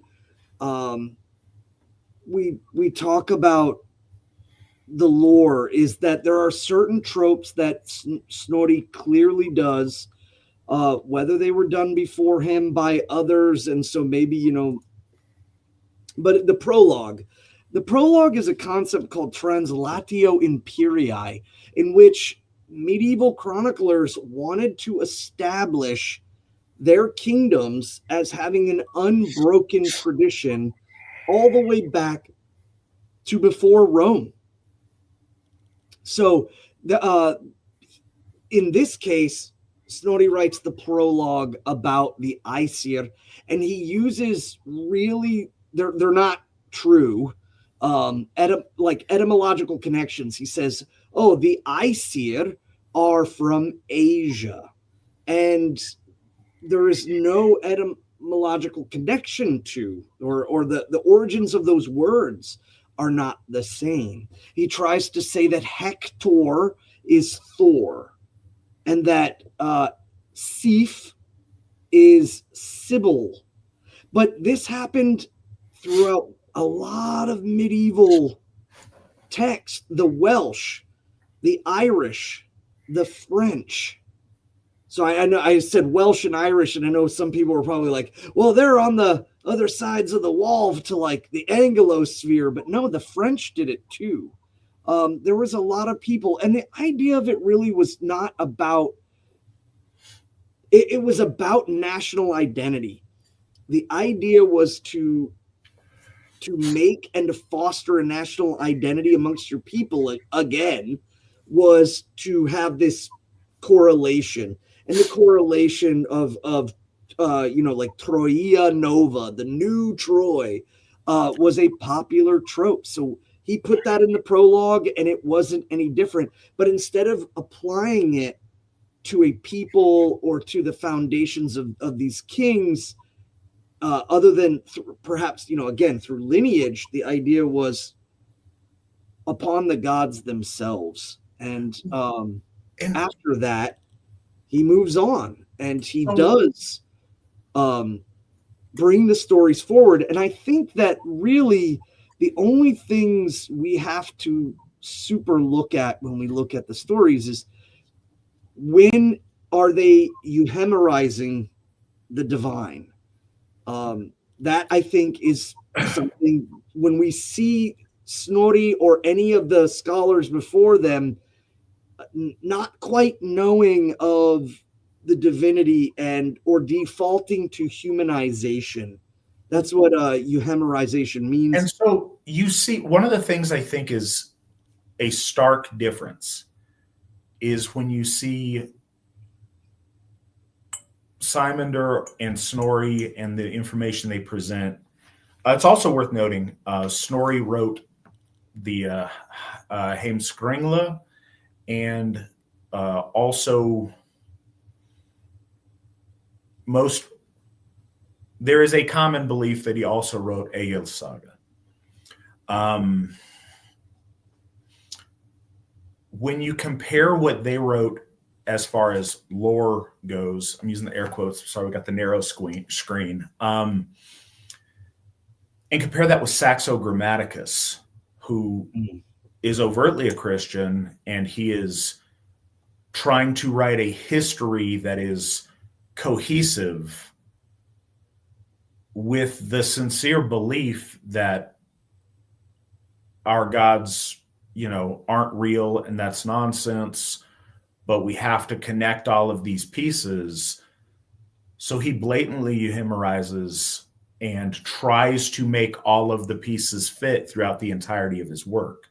Yeah, euhemerization for him was like the least of his. He doesn't care about preserving authenticity. Right. What he wants to do is make a cohesive Adam and Eve up to the current monarch of Denmark, and make that all fit in a very fluid way that makes sense, but that incorporates local legends and histories and stories. And it's cool in its own right. Like, if you know that going into it, there's threads that you can pull out of it that are very interesting, but it's challenging. The big difference, I think, and again, we look at the that Snorri's Edda as like one thing, and it's not. It's a couple of different pieces. The prologue is, I guess, in a way what Saxo did. It's like okay, here's the setting. These were our ancestors. They were confused. They, misunderstood these Trojan adventurers, but here's what they believed. And then it is laid out very clearly, establishing what the elder belief was. He already said, hey, this is wrong, but this is the nonsense our ancestors believed, and it's important that we keep it written down. And he presents that to us in the most clean way, under the idea of Gylfi asking, cool, so how's the earth made? Who are the gods? How did this happen? What's this? What's that? He answers that, and if you read it, he answers that exclusively in Ásatrú. There's no little asides. There's no trying to reconcile it with the Bible. That's not done there. What you see in the Skald Skaparmál is different. you see a lot of asides there because he is presenting that as instructions to skalds on how to compose things. So he makes little notes like, hey guys, this is what's related to this. This is Thor being, related to Hector. This is this piece. Hey guys, remember to always do this. Remember to not do that. He inserts a lot of editorial into that because the purpose of that piece is very different. That's to instruct skalds on how to compose their poetry. The first one is preserving what the corpus of that belief was. Here is a complete retelling of what our ancestors believed. So you have that stage to work from and to draw from for all of these other things.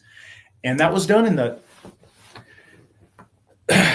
that's the only way that's come down to us that is a complete with the intent of presenting to an audience that didn't already know all of these things. This is our ancestral cosmology. This is the belief of our ancestors. And we don't see that presented in a chunk like that, start to finish. Here is the complete, let me tell you what Asatru is. You do see that there. And that's why it's so particularly useful and appealing now for us to learn from and to benefit from the collected wisdom of these of our ancestors.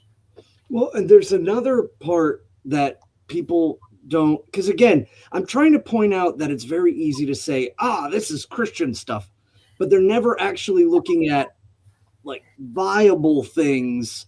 And these things aren't bad. They're just, again, the absence of pointing them out shows that they're just kind of using a straw man. One of the other things that I think is really important to consider is Sæmundr, or all of the scholars up to Snorri, including Snorri himself, there seems to be interpolated verses from other poems as linking and connecting points, because he's trying to prepare this to be spoken and sung in the courts. And there's gaps and there's problems with connectivity. So then there's this editing of bringing in poetics from skalds from other pieces, and even just as old, and brought in. A perfect example of that is the Dvergatal. The listing of the dwarves is generally believed by scholars that's an early or a younger work brought into and interpolated. Some argue the Runatal is its own poem, but was added into the Hávamál.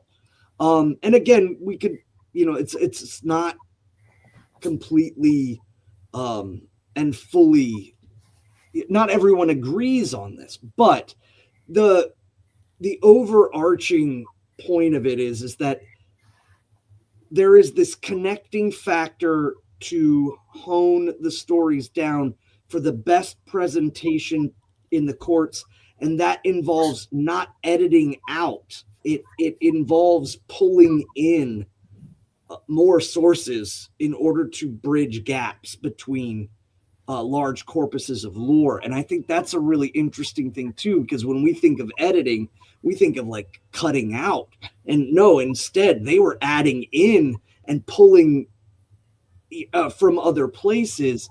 So we get to see the evolution of poetics from old to new in one piece sometimes.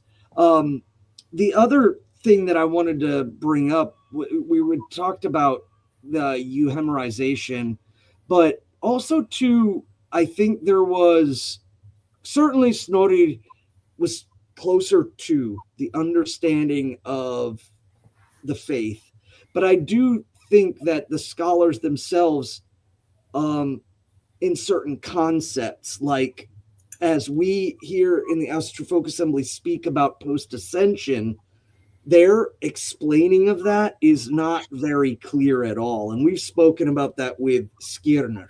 So some of the concepts of the religion itself versus the poetics start to kind of drift a little bit and get fuzzy in the relation of religion. The other too is the concepts of the soul and the afterlife. There is a perfect example is in the Ingatal, when Snorri writes that there is King Njörður, who is running Sweden, and then King Odin comes in after him, and as he is dying, he says, "Please stab me with a weapon so that I may go forth to meet my God." And then after he dies, King Freyr comes in. Now, an understanding that, and I don't know if Snorri was hiding it, but this, I think, is, of course, the cults of those gods, that the Swedes were heavily Vanic, and then there was an influx of Odinic worship, and then it was followed by more Vanic worship. Obviously, Lord Odin is euhemerized there because he's saying, "Please stab me so I can go forth to my God." And that's another concept that I think all of those scholars were trying to understand. One of the big ones was, you have to die in battle in order to get into Valhalla. And it was such a blanket sweep that it's never really super delved into. I think this is a concept that they couldn't understand because they weren't alive at the present moment of understanding the warrior ethos of, no, this great king has lived. He has fought in many battles. Now he dies, and Lord Odin wants him now, not on the battlefield simply because he caught an arrow to the face. No, it's more nuanced than that. And I think that a lot of times they didn't understand that. So they were very like, no, our ancestors believed that if you died in battle, you were chosen. But if you didn't die in battle, you went down into this place, and then they get very fuzzy about the distinctions of that place. I definitely do believe, actually, that the language that's utilized, the darkness, the mistiness, the coldness, and the house with snakes. A lot of people read that and they're like, what is that about? Our ancestors definitely viewed death as a dark and cold and scary or sad thing, and that's because they valued life so much. Life was meant to be lived. Goals were meant to be attained. On top of that, it was supposed to represent the opposite of the gods, but not in a Christian sense.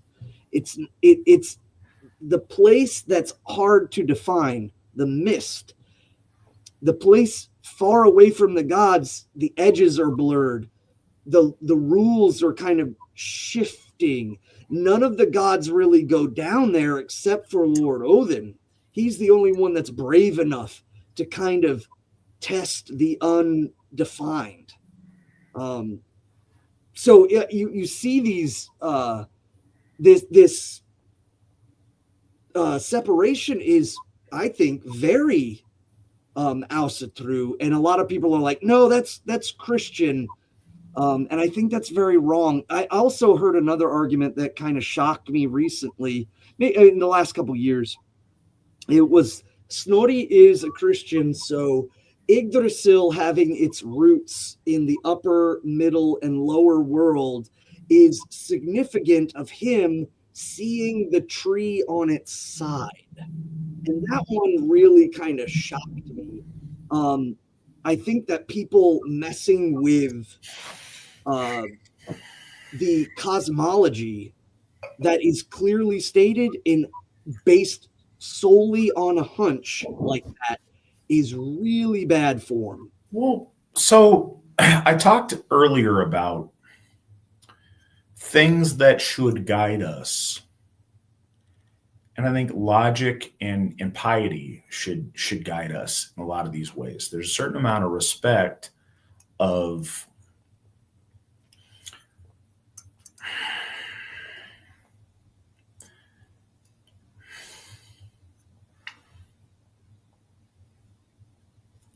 if you're going to mess with stuff, you need to have a really good reason to do so.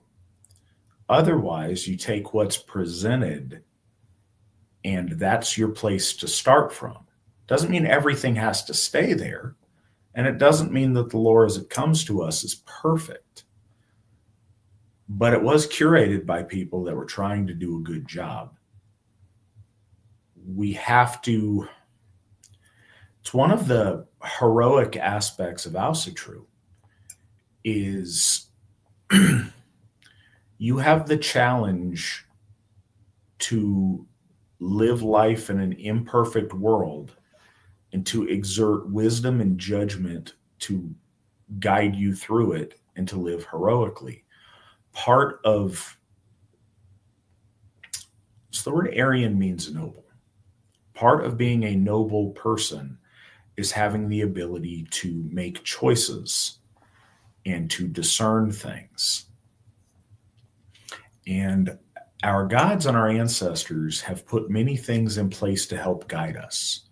And if we continue with the gift cycle, they guide us still today and will guide us into the future, is my hope. One of the things they have provided for us is the preservation of the material that we have into the time period that we exist in.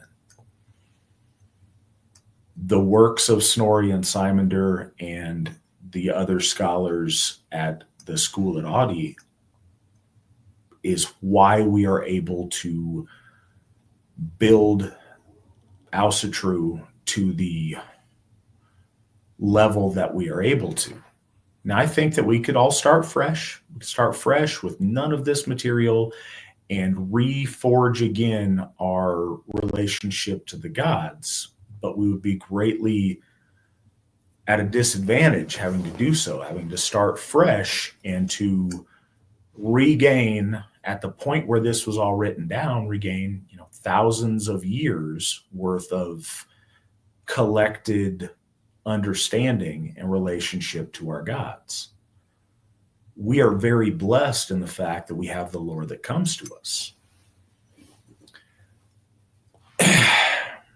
It's interesting because people that complain of over-Christianization of the lore or whatever else, I think a lot of people do that because you hear it and you repeat it, and the people who you heard it from have heard it and repeated it. And very few people have critically analyzed it. Most of the people, you guys now, it may not be the same, but when Svan and I came into Asatru, there were all these tropes that people would just repeat all of the time, and they start becoming cringy. And this is kind of one of those that people would say all the time. And often the source for it was a couple of things. So there is a cynical view on my part, and there is an optimistic view. So the cynical view, and both of these things are true, by the way. The cynical view, there are a lot of people that just wanted to do pagan stuff because they thought it was a license to be a degenerate and to be a degenerate nonconformist. Some of these people just wanted to be hyper libertarian and like, oh, the Vikings didn't have any rules. They're rugged individualists, and that's what I'm going to do. Hell, I even fell in that for a while, that kind of mindset. Many people do. Well, and so I'll get into that in my optimistic view here in a second. But you had people that wanted to utilize the lore for their own, to justify their own inclinations. One of, I don't want to follow any rules. Rules are bad. You have other people that want to I don't know, LARP barbarism. And I think that gets emphasized when you have shows like the Vikings and you have stuff where they're all wearing the shoulder pelts and, you know, blackface and just running around filthy and whatever. You have a bunch of people, and this still goes on to this day with some strange folks that try to use it as an excuse for like being swingers. And you get the upside down pineapple folk like to somehow glom onto our ancestors, and anything that talks about, you know, decorum or dignity or fidelity or any of these things. Oh, that's just Christian stuff. That's just Christian garbage that somebody put in there because they want to justify their like fatty orgies and wife swapping and stuff. I mean, you chuckle and I'm presenting it funny, but these things are true. Svan and I have both seen these things. Okay, I've not seen the fatty orgy. I've heard tell of it happening from multiple people. I've not sat and observed such a thing, but that is a frequent thing in 1980s and 90s Asatru, and you know, in central parts of the country to this day, some of that ends up going on. But yes, you have people that want to escape from any kind of rules, any kind of piety, any kind of propriety, and revert to barbarism. And every time anything in our lore counter signals that, that must be some kind of Christian nonsense that's in there. But another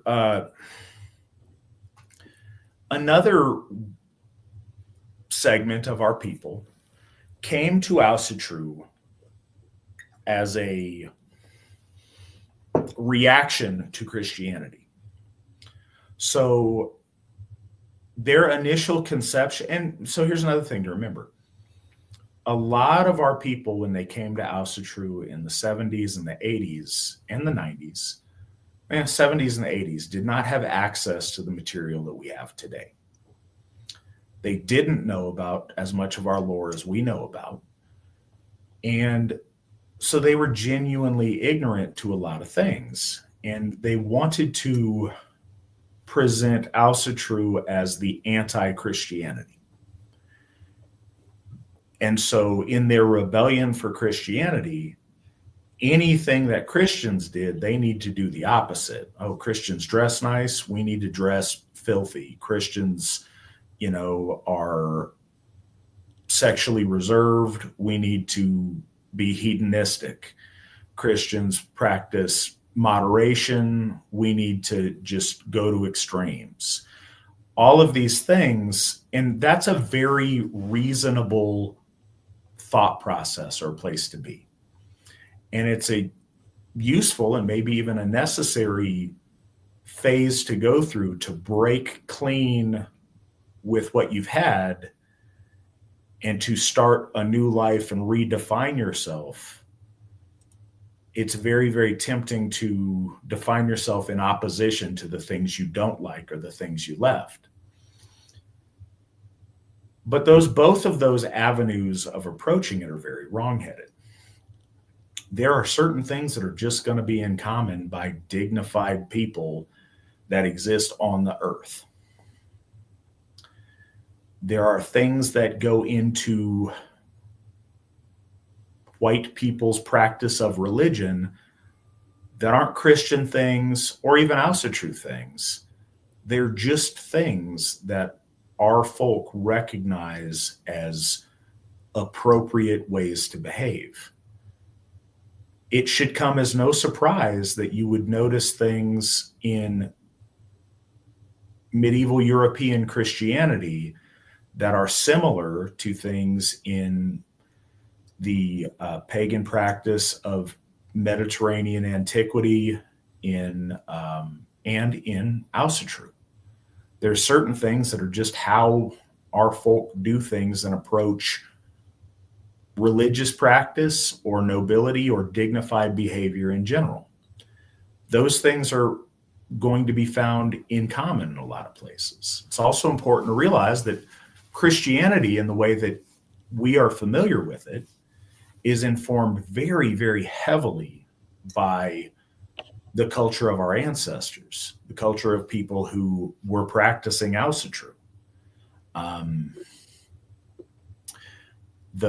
we've mentioned it many times on here, but the Germanization of early medieval Christianity is very informative. So what would happen, in contrast to what I mentioned Snorri doing earlier with like trying to faithfully preserve material, a tactic to sell Christianity to our ancestors was to increasingly put a familiar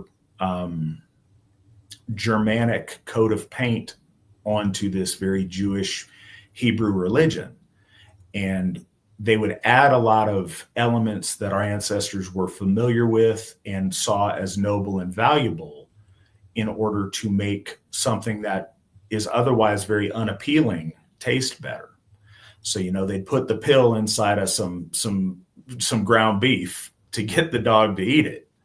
And that's what was going on with a lot of these things. So when you read bits of lore and something strikes you as, wait, that's not what I thought the lore would say. That sounds like a Christian thing. It's important to think about that critically. Is that Christianity in there? Or is it a practice of our ancestors that maybe you were unfamiliar with, or maybe doesn't meet your preconceptions?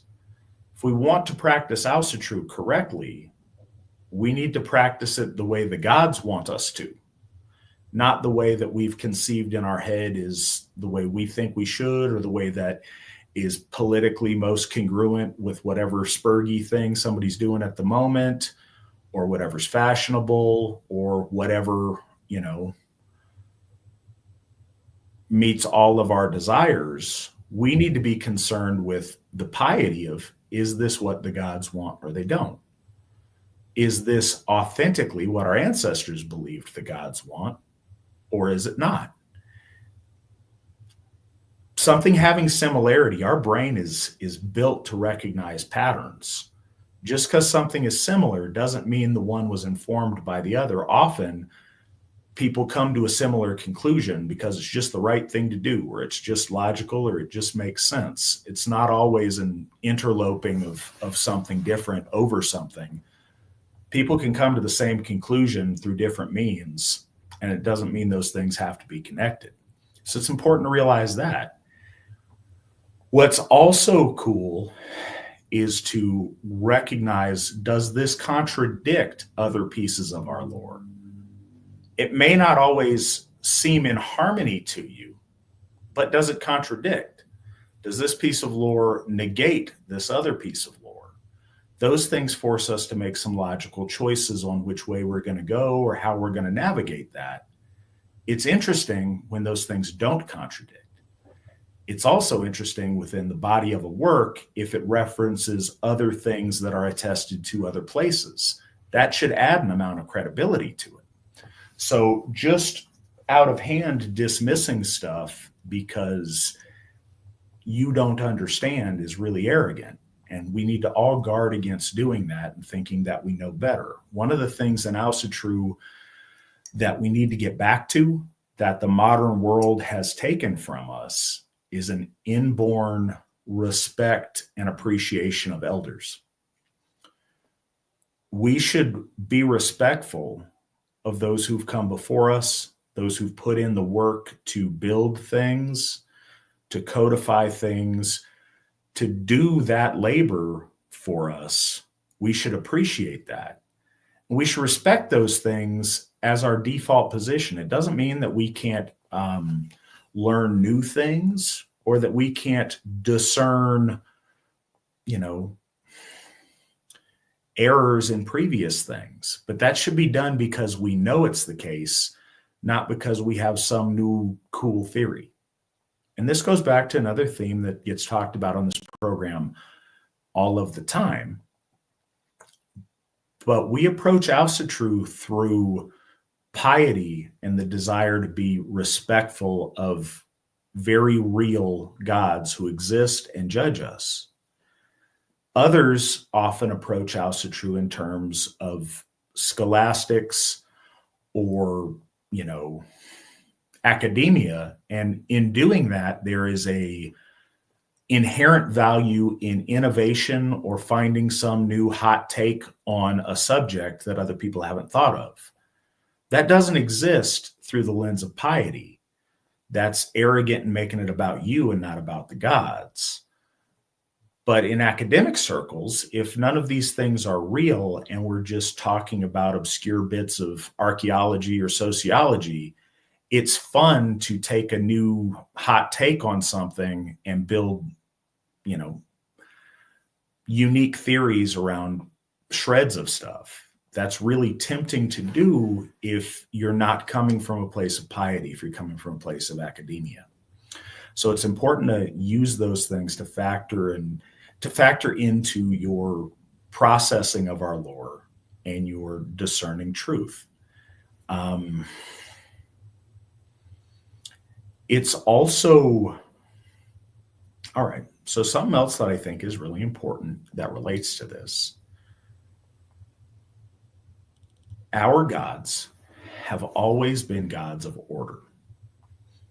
They are in opposition to forces of chaos. And when they interact with chaos, they bring chaos into order. They break down chaos and reshape it into order, or they otherwise harness it and make it ordered. But the idea of order versus chaos is really important. The idea of respect for elders, of understanding hierarchy and authority and tradition is really important. And that's reinforced throughout our lore, throughout our society, and throughout our very blood and bones. Getting back to that as a fundamental is really important. There's a time for, rebelliousness and breaking free of something that was oppressive. But that time has come and gone largely. And the time to come back to order and structure, our own order and structure in line with our gods, that's what we're building and we're shaping and we're doing together. And that can look really different if to this point in your life, perhaps you've defined yourself by opposition to an order that you found oppressive or that you found to be wrong. I get that. If you were raised your whole life Catholic and you are breaking free from that, then it may seem counterintuitive to embrace a different religious hierarchy. Just because the hierarchy of the religion you were raised in was not good doesn't mean that the hierarchy of every other faith isn't good. Those are hard things when we've become conditioned. But what I think is more important than critically analyzing the works of Snorri is critically analyzing the preconceptions that you come to Ásatrú with. And I think all of us have different ones that are shaped in different things. Maybe we come from an atheist background. Many of us come from a variety of different Christian sects or backgrounds. We all come from a different place, but analyzing how much of your own baggage you're projecting upon our lore and projecting upon our faith is really important because, spoiler alert, the answer is not zero. All of us are shaped by the experiences we've had, good or bad, and by the knowledge that we come to this with. You shouldn't discard that, but you do need to recognize and make sure it's in its place. And is it helping or is it hindering your ability to absorb new information and to reshape your life in the way that it ought to be and in a way that's in loyalty or troth to our Aesir? So we have some questions lined up. Tyler asked this, and this is worth noting. This is from an email. Everybody, if you are listening to this later, in doing this, I've tried to figure out when I can do it reliably and when a good time to do it is to reach the majority of our membership. But a good problem to have. The sun never sets on the Asatru Folk Assembly. We have members in 12 different countries at present.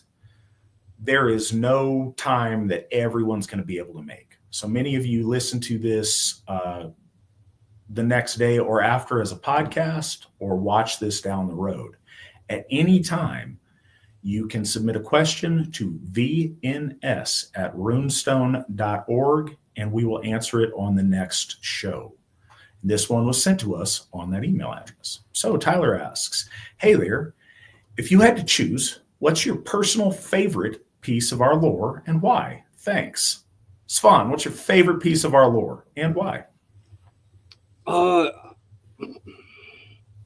going to have to say the Halvamal, but I am re-delving into the Gylfaginning, and it's becoming it's overshadowing that. I have three. It's the Gylfaginning, the Halvamal, and Grimnismal. Those are my favorites, just because they're so rich with lore, but I can't quite figure out which one I like more. It was originally the Halvamal because I remember my mother printed out a really old copy from a scholar by the name of, or translator and scholar, Boog, Bugge. And I had that even while I was in boot camp. And when my drill instructor asked me, what is this nonsense? I told him it's part of my religion, sir. And he was like, all right, you can have your respective weirdo religion. And he just told me to go on.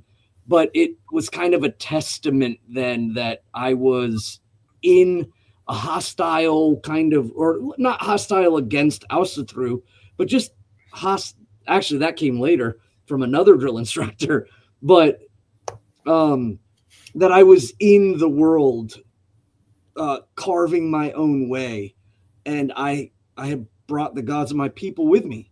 It was given to me by my mother, and I stood up and said, I don't want this taken away. And he just, strangely enough, he was like, well, here, take it. I'm not going to, mess with that. I mean, he flipped through it. And so that was for 13 weeks, well, roughly 12 weeks. All right, truthfully, 11 weeks, cutting off the front and the ends there, where I focused heavily on reading that when I was able.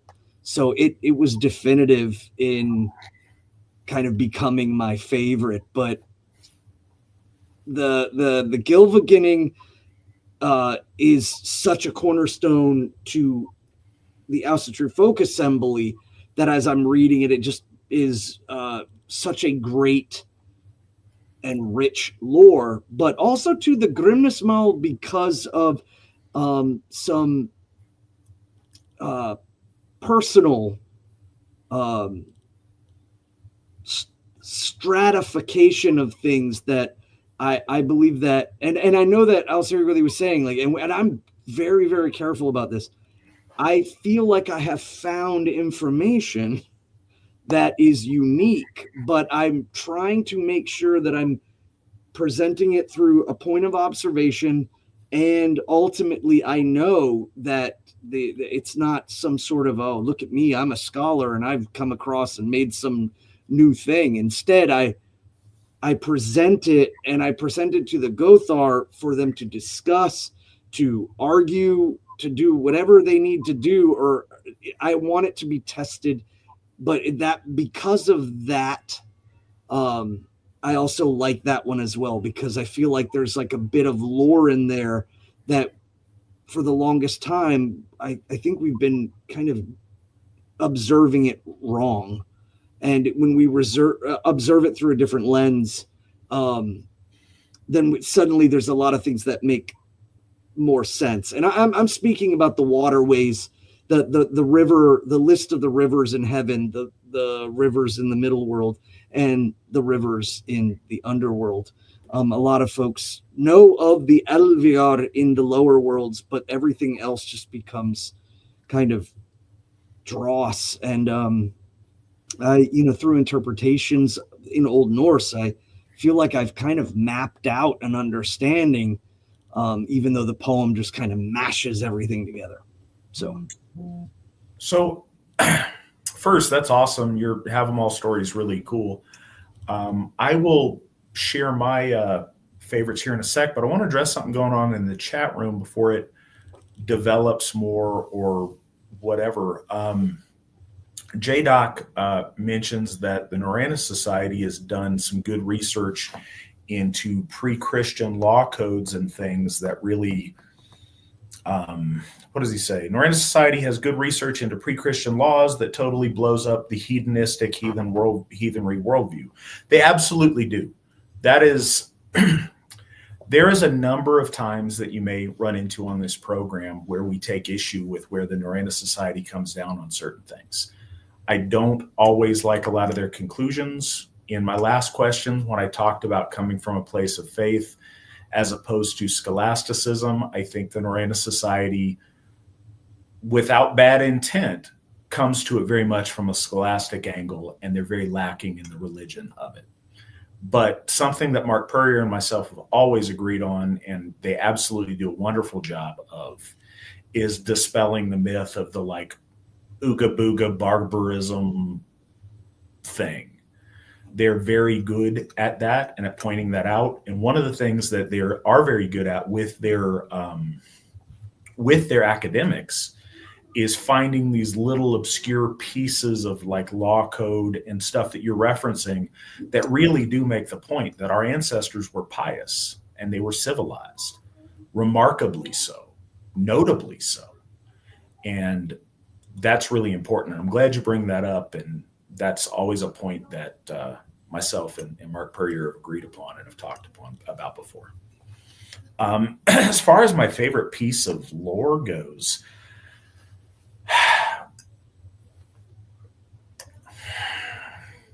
as far as its value and usefulness, and as the Allsherjargoði of the Asatru Folk Assembly, the Gylfaginning, it's one of the reasons that I wanted to do this show tonight. It's really important. I think it is, maybe the most, again, I even feel bad saying that, but if I had to choose one that was most important, that's certainly top of the list, or, top three. The Have 'em all always should get, the Have 'em all and the Velosbau would be the other two rounding out the top three that I think are most important, I guess.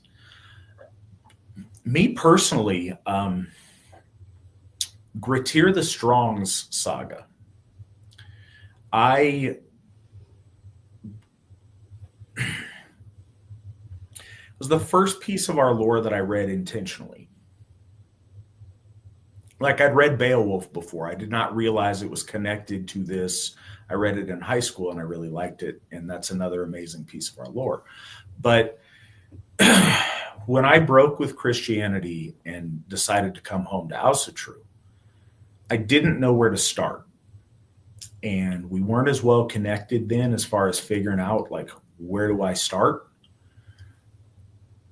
I got advice from a number of people that jumping right into the Eddas was not a good idea, because if you lack the context, it can be hard to figure out. And there's some truth to that. So I thought I would read a bunch of the sagas first, and that would be my first taste, is I would read the sagas. Literally knowing zero else coming in fresh. I'm like, what saga looks cool? That saga, because he was the strong, sounded really cool to me. So I'm like, all right, I'm gonna read that one. And I did. And it was neat. It was a I wouldn't say it's the best of the sagas by any means, but it's the one that started my journey into reading our lore. And I remember, the time and the place and where I was when I was reading it. And so that was a really special time for me in my coming home to Asatru. So that's, in a way, that's my favorite piece of lore in that sense, or for that memory. Also, another email from Gabe. Has the AFA ever thought of selling artwork of the heroes / Aesir, like Witan Svan's beautiful pieces, for example? So vibrant and full of color. Would be nice to have piously done artwork for the altar or around the homestead. Yes, the AFA has absolutely thought of doing that. Some people that might be sharing this broadcast with me move slowly on producing said materials in the format that we could do that with, but some of that is underway. There's some pieces that Svan's done that, okay. Apparently my ad blocker is up to date, and that just popped on my screen and messed me up there. Apologize about that. All right, that being said, so Gothi Trent East's lovely wife Madison has been helping our heterosexual Michelangelo here, who has produced so many really good works.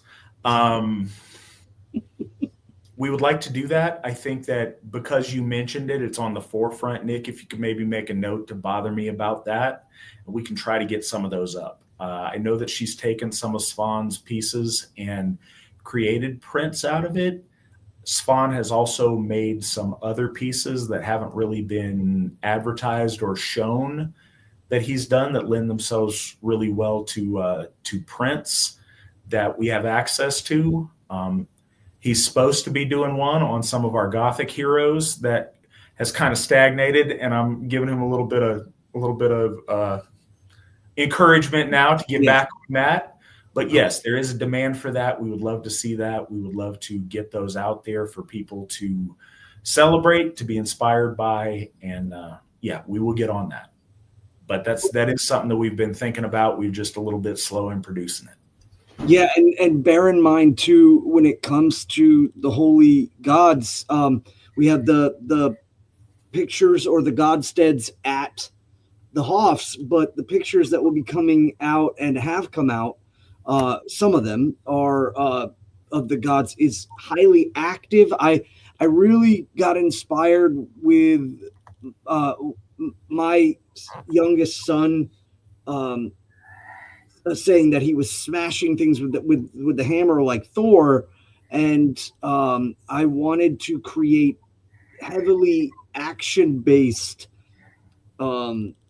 So there is a picture of Lord Odin that we've kind of set up and it's very operatic in his positioning, whereas Lord Thor is very active. It's very, very action-based. But you'll notice that the heroes are more kind of snapshots or they're just standing more statically. We just recently completed one of Herman of the Cherusci. So, but the other thing is, and you pointed it out, yes, lots of color. Our ancestors were celebratory of bright clothing and wearing gold and silver, and they didn't have this whole like hot topic Viking motif. And so we are certainly moving away from that. And, I'm currently working on some artwork at Thor's Hof, adding in addition to Lord Thor, but also to the Holy Lady Sif and the Lady of the Good Drink, Thrúður, his daughter. So I'm working on those right now. But yes, I do need to step it up. Hit the long pedal on the right. So some of it we will attribute to Madison just giving birth to her first child and them getting used to being new parents. So certainly, no shade towards that. That's awesome. But yeah, the ones that Svan's made so far and that Madison's helped him produce are really, really nice. I think we really like those, and we'll try to get some of those prints figured out so we can sell some of those. And a lot of it too is inspiration and historical correctedness. trying to find the right helmet that would have been worn by Herman of the Cherusci wearing a Roman helmet, but a Germanic coloring scheme. It's just things like that. But those are minor compared, again, or just doing things all over. But having those and putting them on as godsteads on your harrow at home, your altar, it would be amazing. I think we should absolutely get that going. It's just absolutely, yeah. It's the anti-AI. It's AI would, and I'm not against AI, but it's just, this is coming from the heart, not a kind of a descriptor. And I think that's important to note too, that the attempt is that this is coming from belief, a believer. So no, that's awesome. And I'm looking forward to getting those, like I said, getting those up and sold.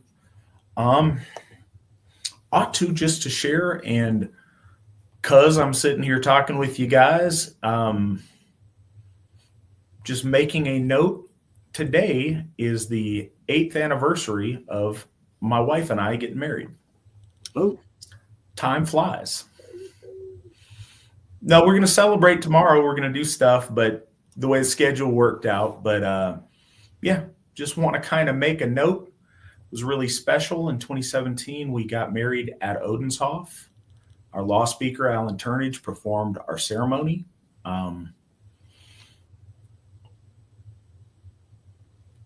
We now have a 5-year-old, beautiful and amazing daughter.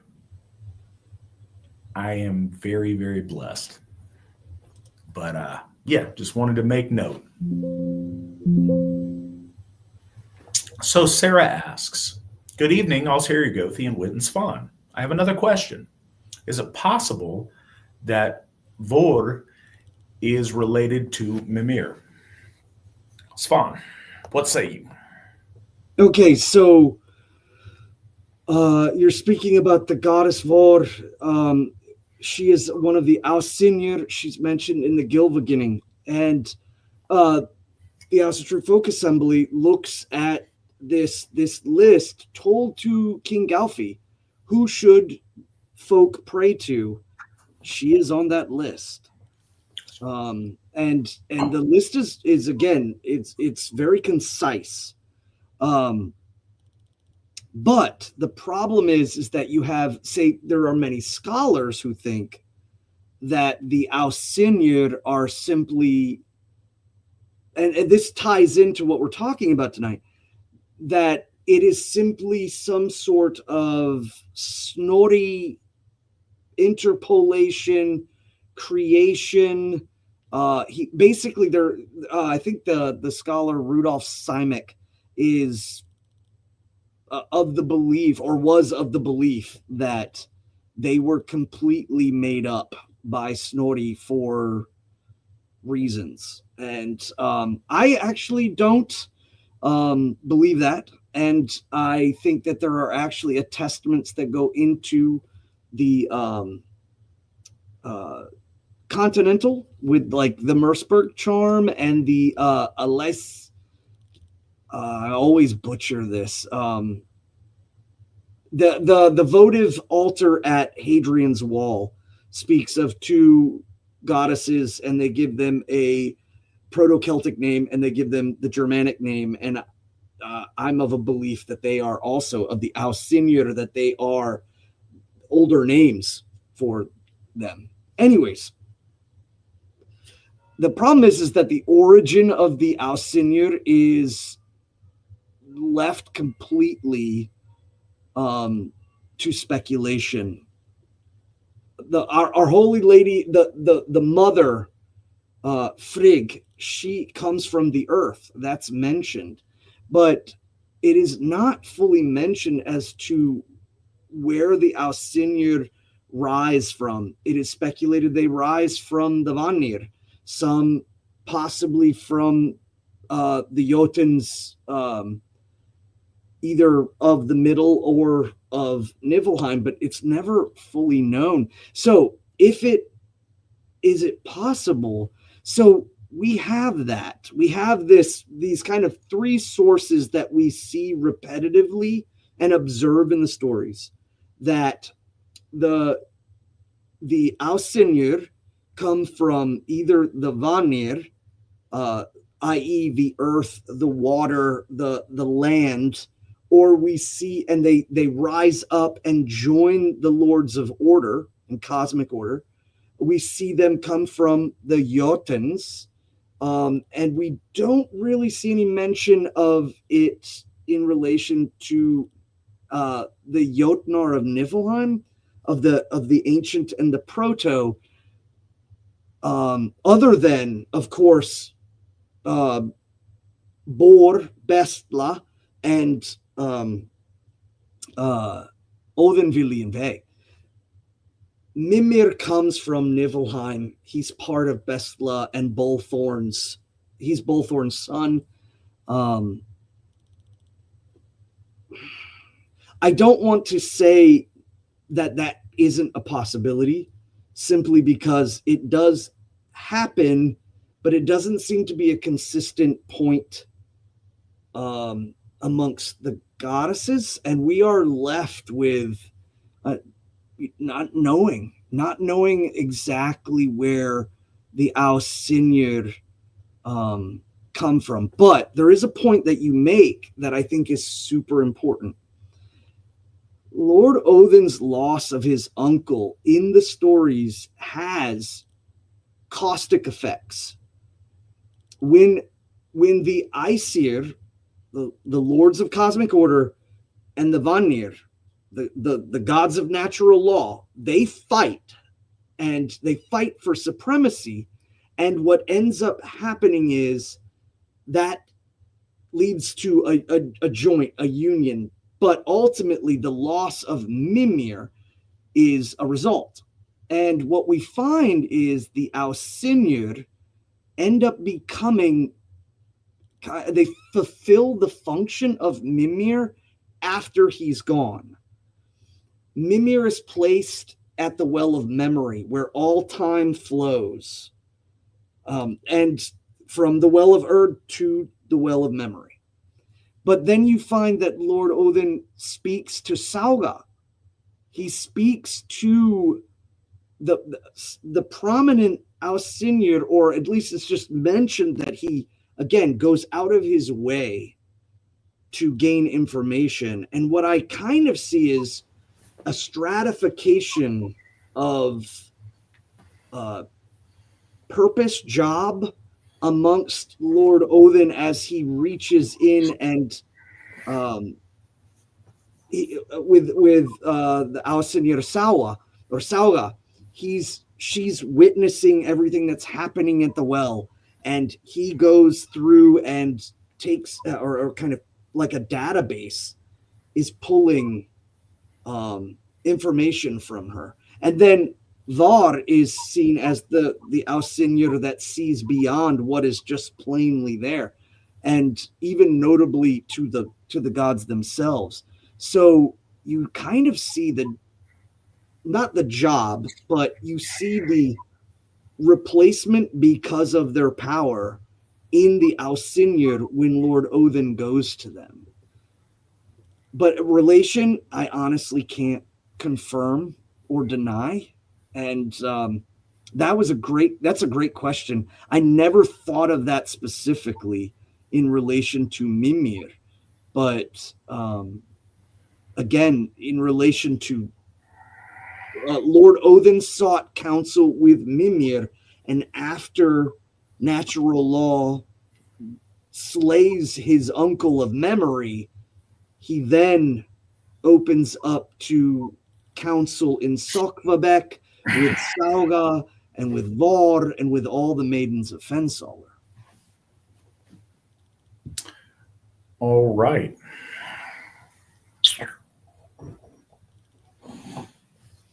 So Angela asks, with our wedding coming shortly, what elements would either of you include in a ceremony? We will not be able to have an AFA clergy perform it, but the friend doing it just hasn't joined the AFA yet.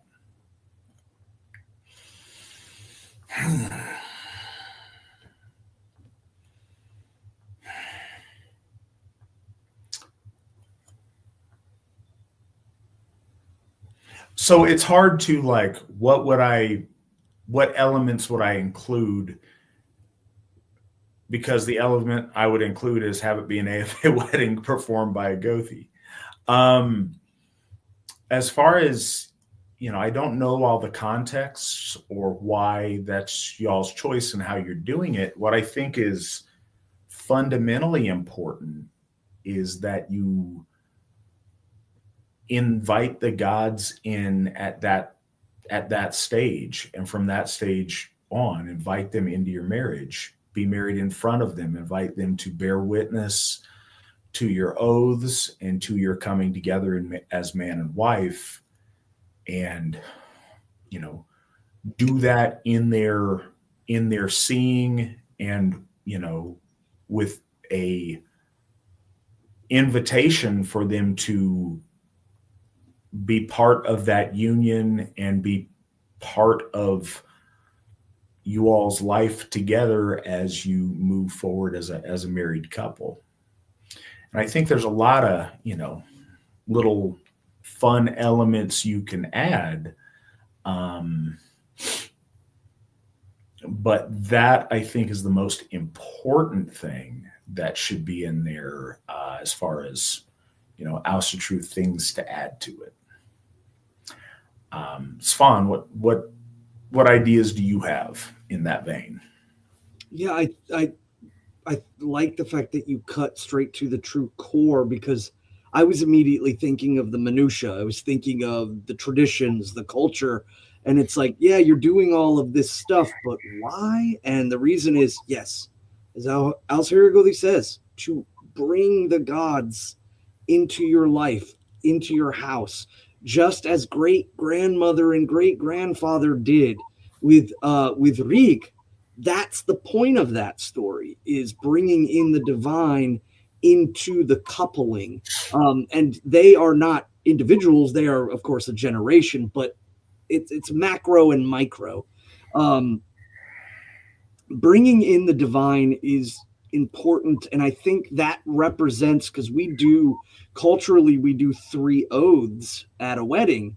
The first is the oath of the horn, and that oath is inviting the gods, asking them to come forth and to bear witness and to hold the oath, and in specifics to Vaur, the Ausinjur of oaths and vows, to listen and to place the hamingja of your soul on your words.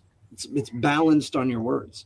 And then the second oath is the oath, of course, of the sword and the key, and those are transferred. But that's again a worldly part of our culture, in which the man oaths to protect the family, and the woman oaths to like run the home and understand that everything coming in and going out, and that's her dominion is in making the home a loving place, making the home a place of happiness or learning and all of these things.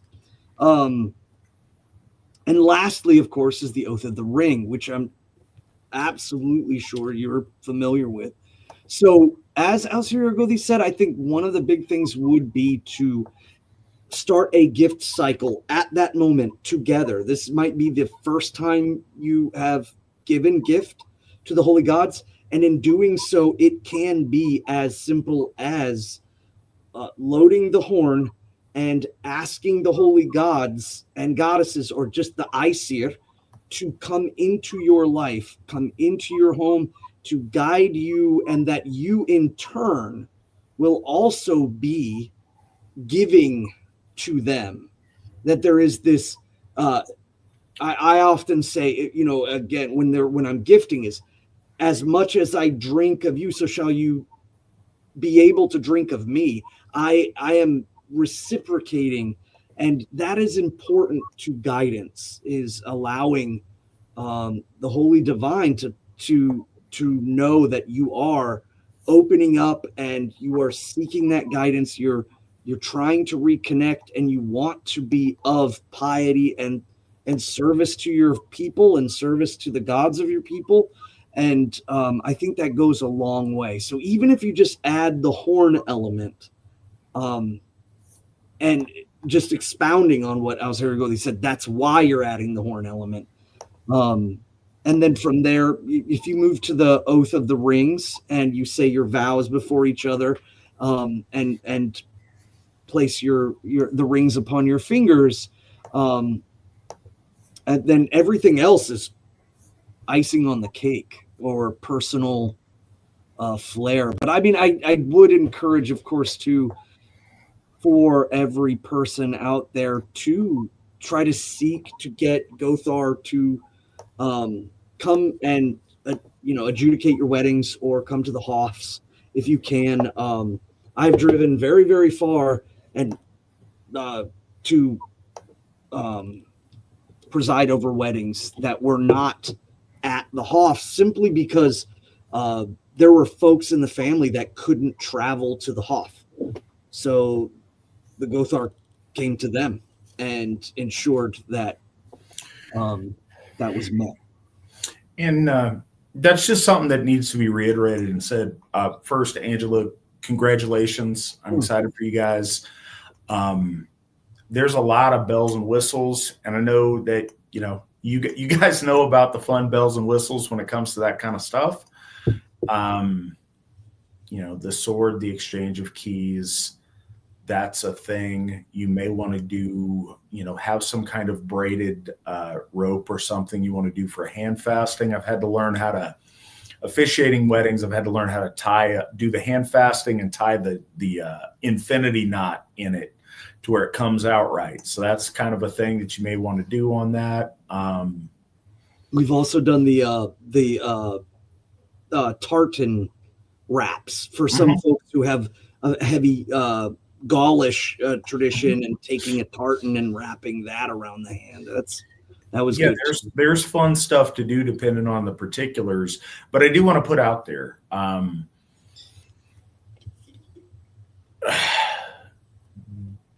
don't think, if you're an AFA member, do not think that just because you are not close to a Gothi or a Githia geographically, that can't be arranged or accommodated. Our Gothar travel great distances. Many of us have traveled great distances. I hiked up a mountain one time, or I hiked up a mountain twice now, actually, to perform weddings. So it's very likely that we can arrange something if you'd like a Gothi or a Githia to officiate your wedding. Next question. Are Iranians considered white? The follow-up, so Iranians could join the AFA. If they're white. Yeah, there we go. That answers all. Sure, if they're white. We'll leave it at that. So that's an interesting question, and that's something people just would love to jump on, and it's one of these strange what ifs.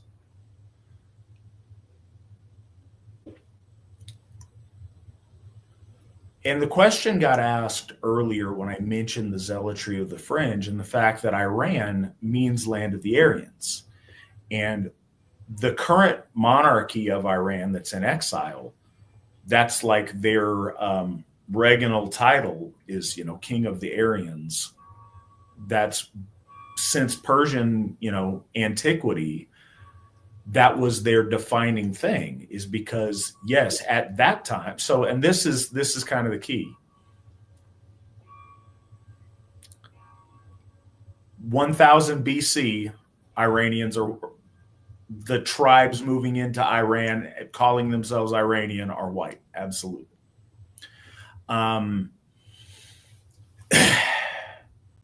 What happens is old Europeans are white, migrating Aryans are white. The whiteness redoubles, like when Signy does the secret incest to make the double Volsung. So you have two groups. You have an invading group of white people invading a place of indigenous white people. So the intermixture over the years just makes more white people. What you see in Iran and the same migration time in India, those groups get intermixed with local populations over the intervening, millennia, instead of largely displacing them. Like in the United States, there was an indigenous native population, but due to disease and other factors and just the sheer mass of land in North America, a lot of that was displaced. But what you see as far as Spaniards that conquered and set up shop in Mexico, and that's just over the course of a few hundred years, you see a very significant mixture of races there.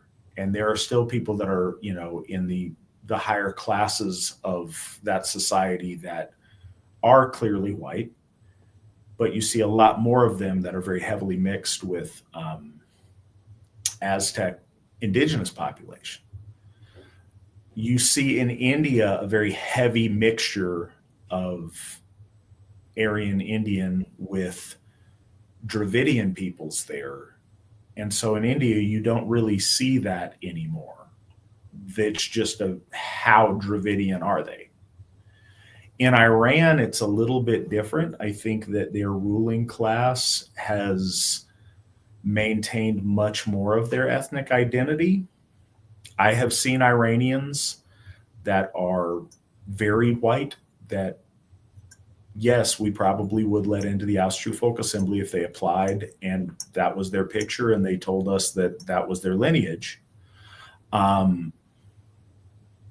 There's a lot more that are obviously mixed with surrounding demographics over time and that certainly aren't. But what I do think is interesting to note is you can still see that distinction when you look at like the Iranian royal family and you compare that with the nations that surround them. There is a big distinction there. So I think that it's a broad leap to suggest Iranians are white, but I think there are some white Iranians.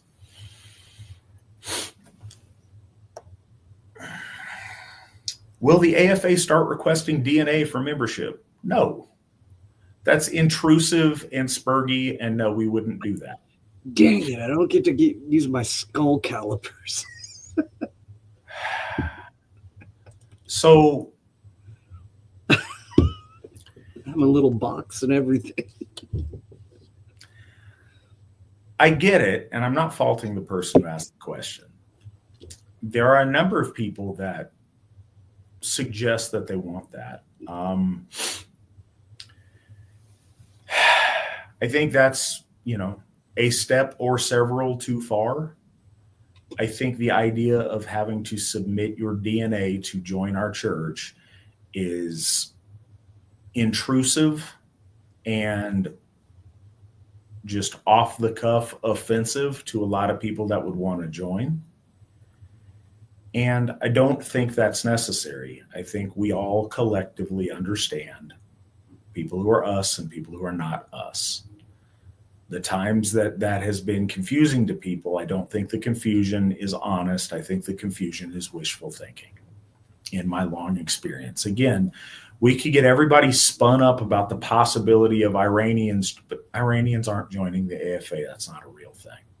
People just get spun up about the what ifs.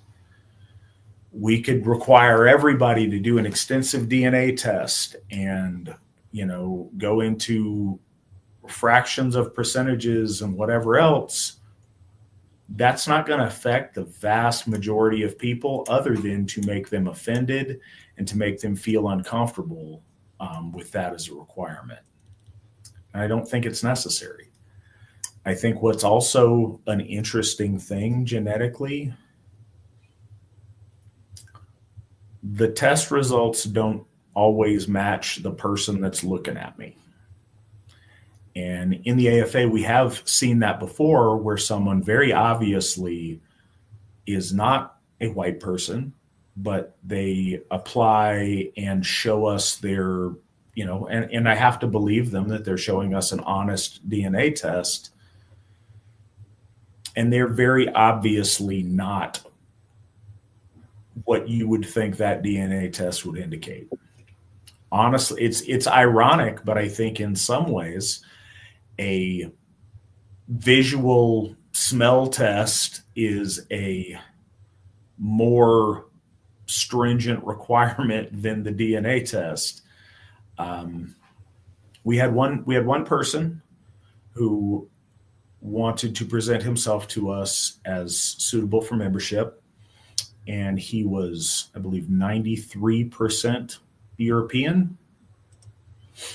But that other 7% was completely defined his appearance. And that wouldn't be acceptable. It's not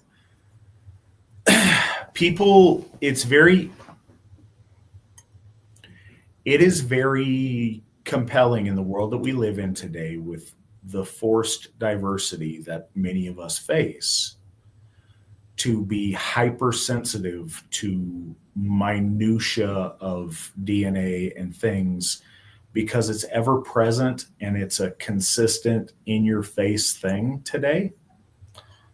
I think in a different time and a different place, that is less of an obsession because it was a less immediate concern and a less problematic thing. So I think sometimes now we obsess to a level that might not be healthy on that. Instinctively, we all are able to recognize us and not us. And I think leaning into that very organic process of these are our folk, these other guys are not our folk, is a much better, much more authentic and much more useful way to do that. Now, I know a lot of our people are very analytically minded and they want to see a number on a piece of paper, and the world just doesn't work that way. It's not that clean. I've seen, that has not been my experience, that it works that way in a way that I think we'd all like the result of. I wanted to say something on that too. Just one thing that I noticed is the not understanding too that we are pan-Aryan when we talk about let's say the vestiges of there is an Iranian person who is or of that stock or has again he looks like us or she looks like us. They're the redheads in Afghanistan and they have pale skin and light eyes and so on and so forth.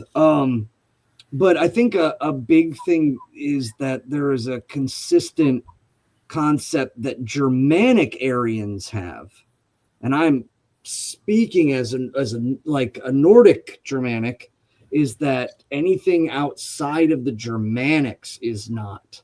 And that kind of ends up, again, that's a fracturing purity spiral that I think is one, it goes too far, and two, it has been proven wrong. I mean, we know when we start talking about the linguistics of migration, so people saying, oh, the Irish aren't, or the Slavs aren't, and it just, that becomes so burdensome. And that's why a huge part of this is about, does this look like a stranger amongst my people, or does it not? Is a huge thing. And then, again, it's beyond simply, Hollywood has told me that Aryans are this way. So if they're not like that, then they're not, they're not Aryans. But again, that's not a good way to go around, is having that be defined by others. Instead, what we have to do is look at the truth of things. Are the Slavic folk that look like us? Yes. If they look Asiatic, no. It's really that kind of simple. And it really is. And I think that's the way it's intended to be. We perceive with our senses. We don't scan a barcode. That's not human, and that's not how I want us to process information. And I think this raises another interesting point, and it goes kind of to tonight's theme as far as tracing back logic and stuff. One of the other criticisms that we get from spectators sometimes that either haven't asked or don't lend this level of thought to it.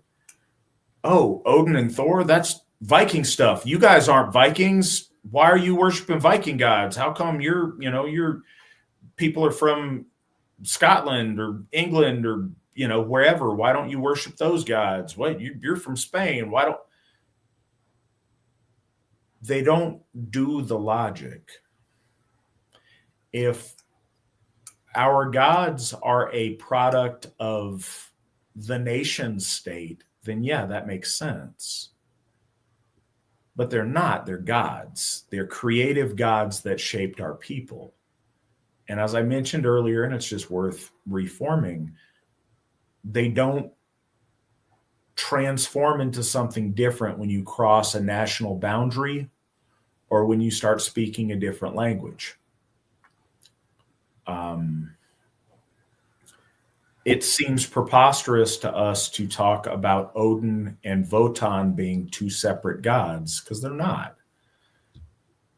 But that's often not extended all the way back. It's like, oh, those look the same and sound similar.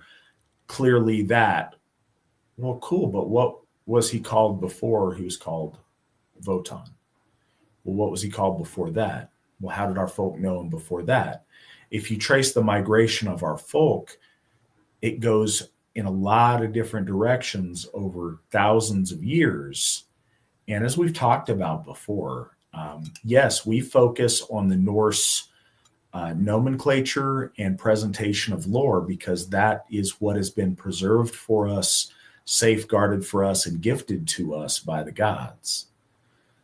That's what we are doing, was reforged by in the middle of the last century. The Allfather reached out to our founder, Stephen McNallen, under the name Odin and under the conception of the Norse understanding of our faith. It could have, and this is another theme that I wanted to touch on tonight.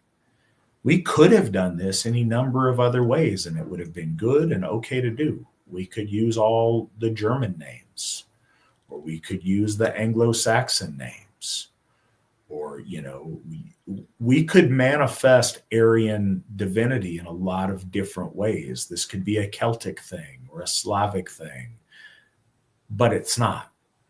That's not the spark that caught fire and worked. This is. So that's why we're aligning ourselves, bringing ourselves into order that way, synchronizing around that. And that's our route to worship Aryan divinity.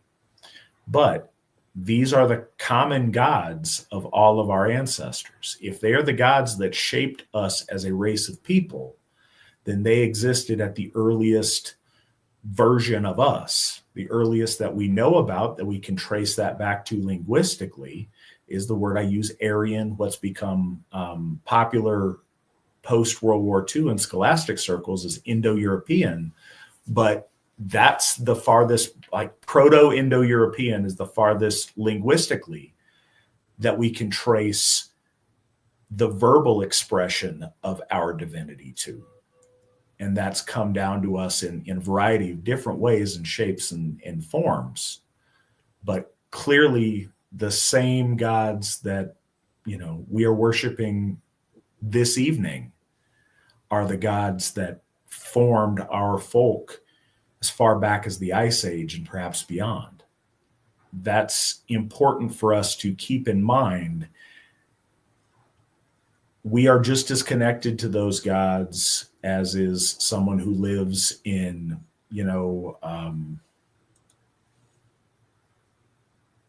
Stavanger in Norway, or somebody who lives in Reykjavik, or somebody who lives in Verona, or white people that live in Paris. I know that doesn't go without saying these days, or any of our other people in different parts of Europe that go back to that root. So do keep that in mind to understand why the Asatru Folk Assembly is pan-Aryan in our membership and in our approach to divinity. So this one's for you, Svan. Sierra wants to talk about the tripartite in the prose Edda. Yes. Who do you think they are? I told her she wanted us to have a 17-hour stream tonight. Try to come in under the 17-hour mark, Svan. Okay. Like I said, we're planning on celebrating our anniversary tomorrow. We got stuff to do. Right. No, I would say for everyone watching, some people might be like, what, the tripartite? What is that, like a Trinity thing? And yes, Aryan faiths have trinities. And so much so that Christianity, which is pseudo-Judaic, comes into Europe and it gets a Trinity. And modern Christians, especially Protestants today, are like, it's always had it. It's like, no, it's pretty clear. It was about just Yahweh being the one. And then there is the Mashiach, who kind of harbingers the power of the one. But you look at every Aryan branch, whether it's Indra, Agni, and Varuna, whether it's Essus, Teratatis, and Tyrannus, whether it's Deus Pater and Hades and Poseidon, there's always a Trinity, and it always goes like this by watching. So we have to observe. And I really like, because me and Sierra have been talking via text about some of this stuff. And I kind of felt this question coming, just not on this, but one of the more interesting things about our tripartite Trinity is that looking through it in observation, we see function. The way that we reach out to the gods, they fulfill a function because they are keeping promise to us in the gift cycle.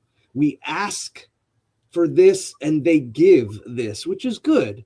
So when I speak about the thrones of the tripartite, what I'm really saying is we reach out to the divine God forms and ask them for this, and they show us in their purpose and how they answer our prayers.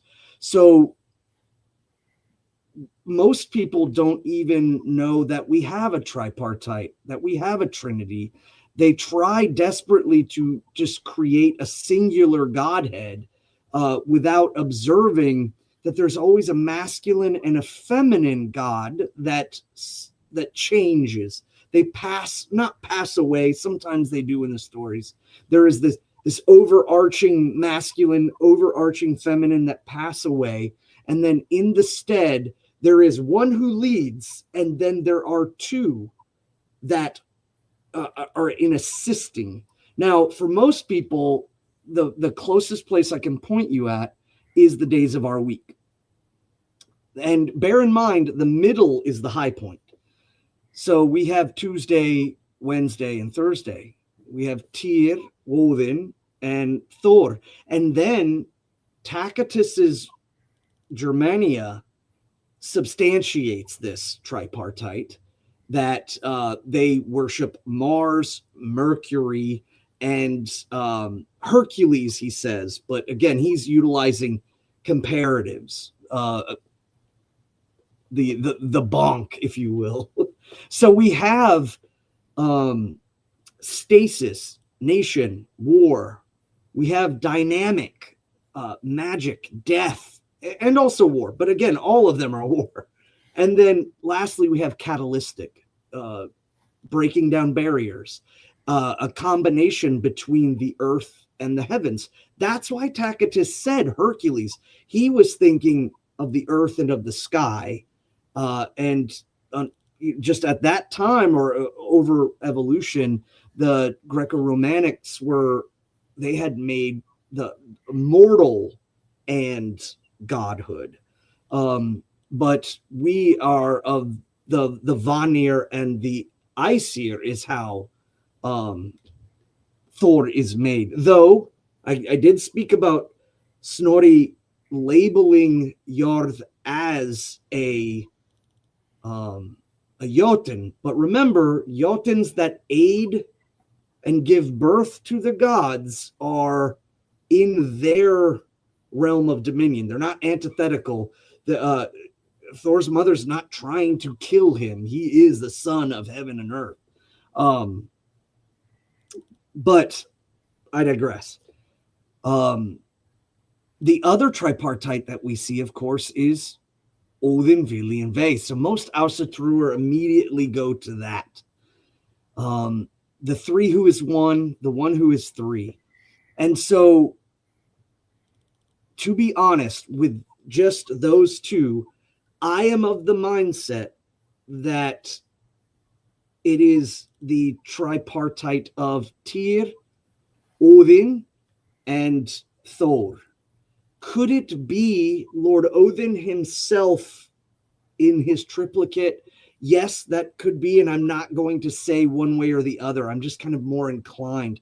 But bear in mind, too, I believe that the tripartite changed based on needs, function, and prayer. Our ancestors that were in Sweden, when in the Temple of Uppsala, Adam of Bremen, though he might not have actually been there physically in person, that's a whole nother thing. He states in the center of the temple, there is 3 platforms, and in the center is the Thunderer. And to one side is the Furious One, which Odr means fury. And to the other side is the Fruitful One. And now we have this introduction of Lord Freyr. And so I don't believe that this is some sort of locked in thing. And I think it would be really stupid for us to assume this. Hence the reason why I say the thrones, because thrones can be sat in and stood up from, and that the gods are gods and they can do that.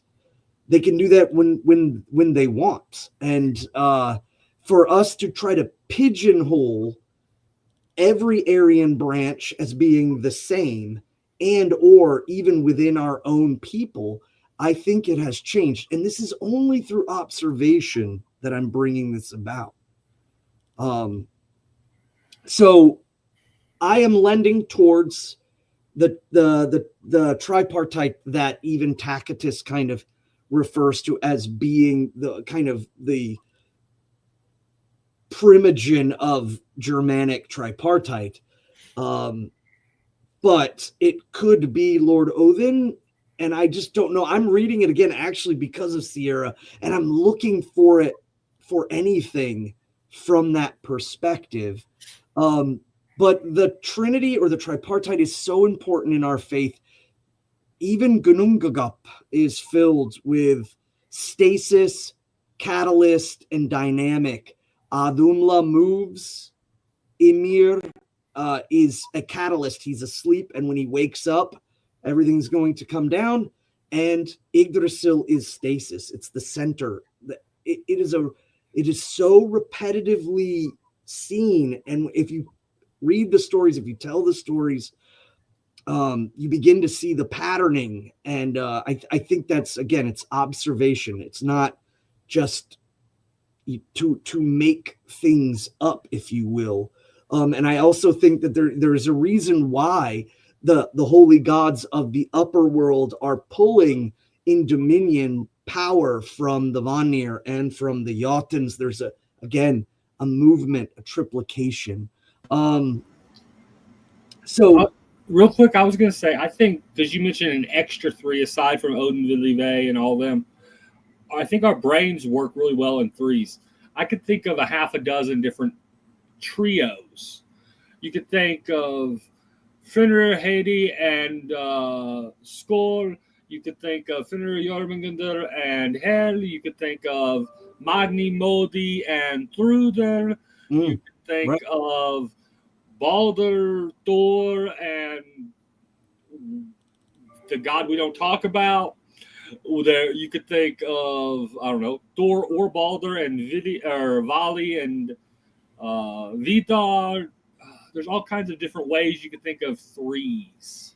Yeah, and again, that's a number of dynamicism. I think that's why Lord Odin is the triplicate. He is the Lord of dynamicism. He moves throughout the realms, which again is no big deal if all the other gods can do it, but they can't. It specifically says it's not easy for them in the sense, or I'm not going to say they can't. What I mean is in the stories, it's presented as these are great feats in which Lord Odin does and then bestows this upon others like Hermodr.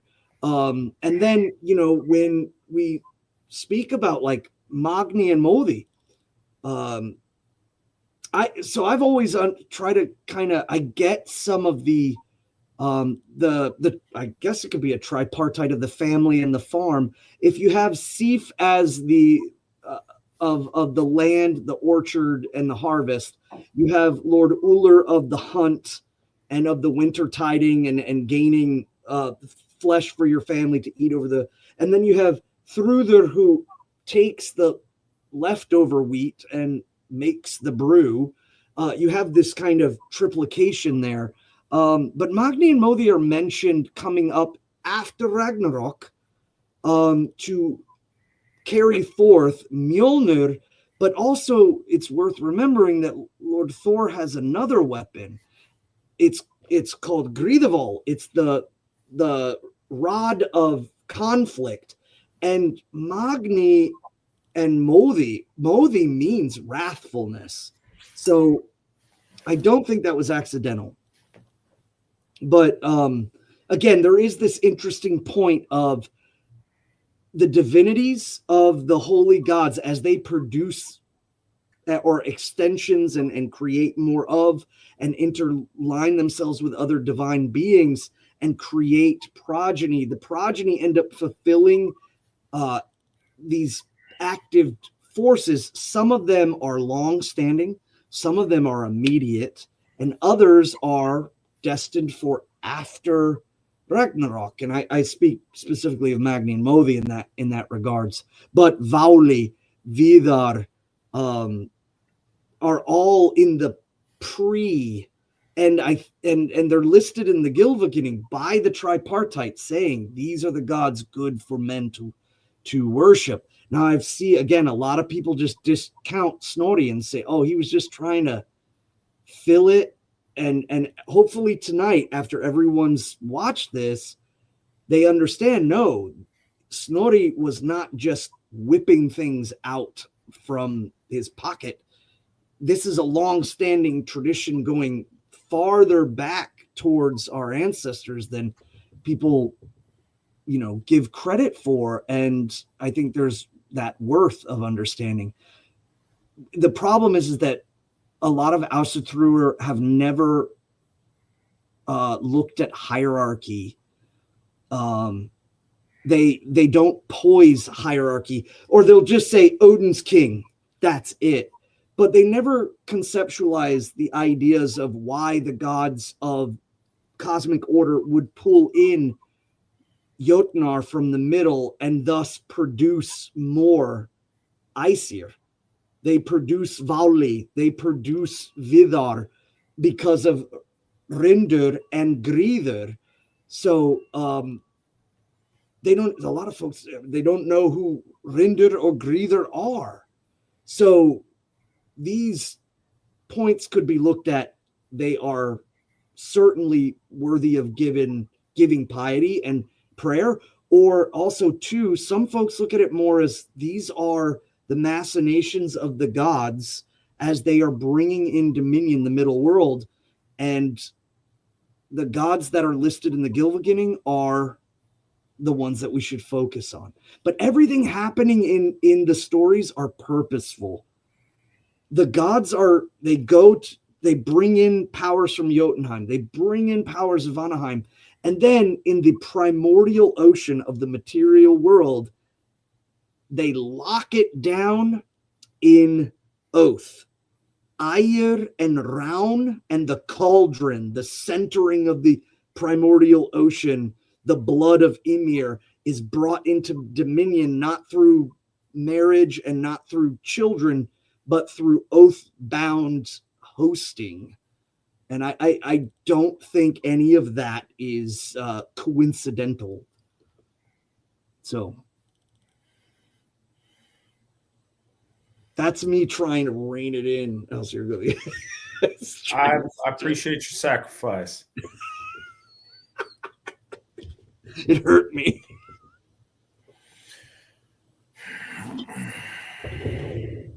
So I am looking at some stuff for an upcoming question.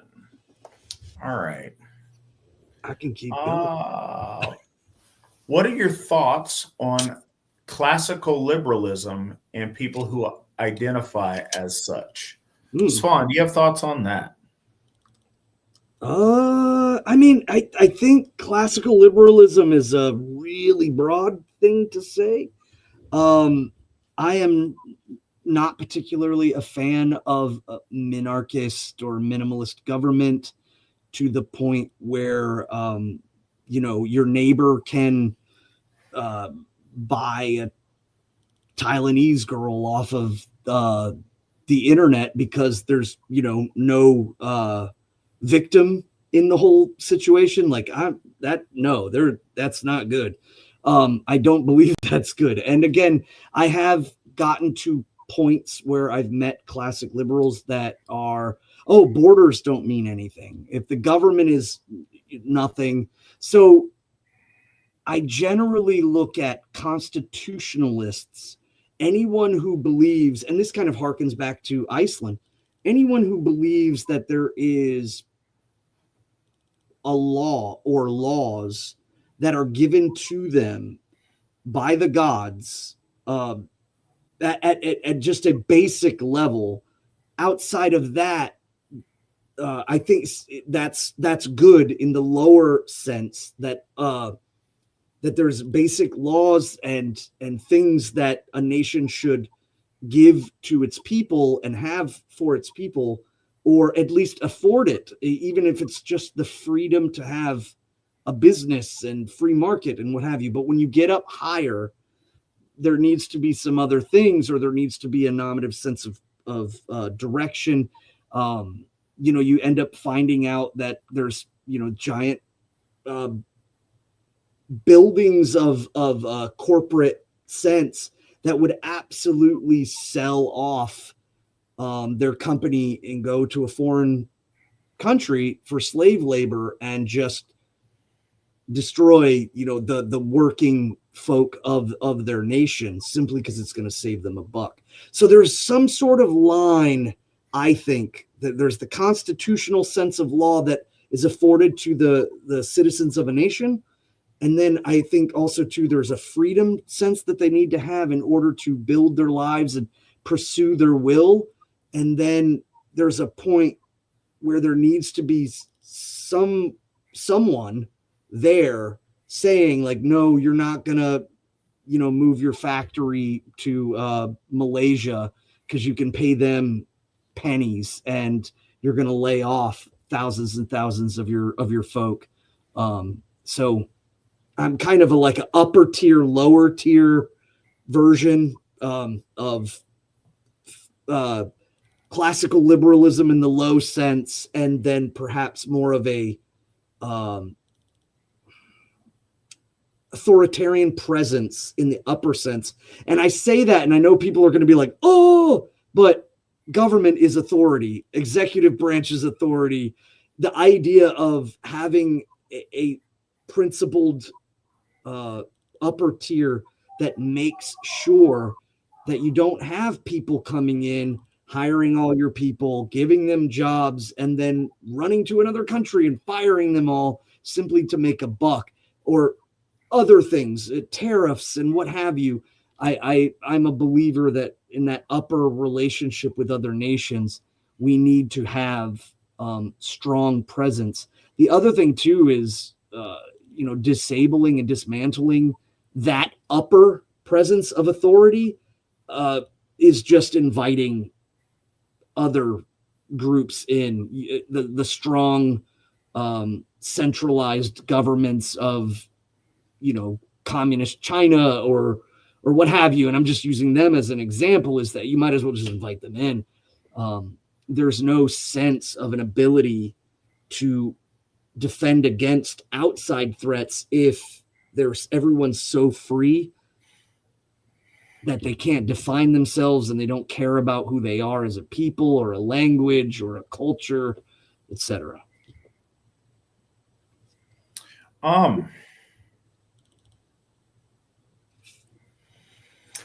I don't have strong thoughts on that. I think it's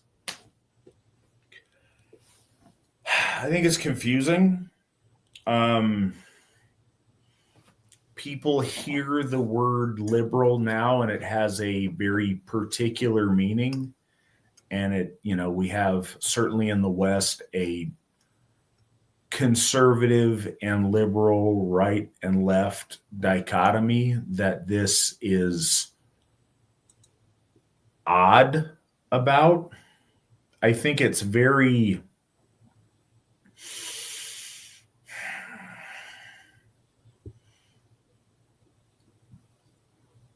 I don't know. Like I said, I think it's confusing. I think when people claim that, they harken back to like a Enlightenment era freedom of inquiry thing. And I think when we compare the modern, like, complete revolt against anything traditional or anything normal or wholesome, looking back at, a Thomas Jefferson or something is very appealing. And certainly, I'm on Team Thomas Jefferson as opposed to Team Tranny or whatever. Absolutely. But I don't think that's the case. I think it's misleading because I think we look at it being very traditional, because I think we would consider a lot of America's founding fathers as being classically liberal in that, like, John Locke, Enlightenment era sense. But when I think about that and I think about Enlightenment era stuff, I don't think about the yeoman Virginian farmer. I think about the French Revolution.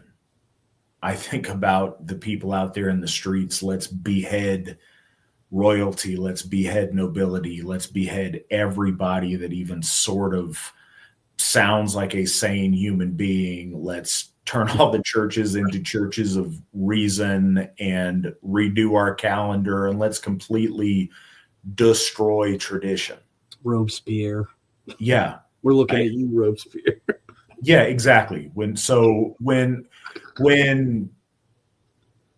I don't know, when Ted Cruz wants to talk about classical liberalism, I think he thinks of Jefferson. When I think of classical liberalism, I think of Robespierre.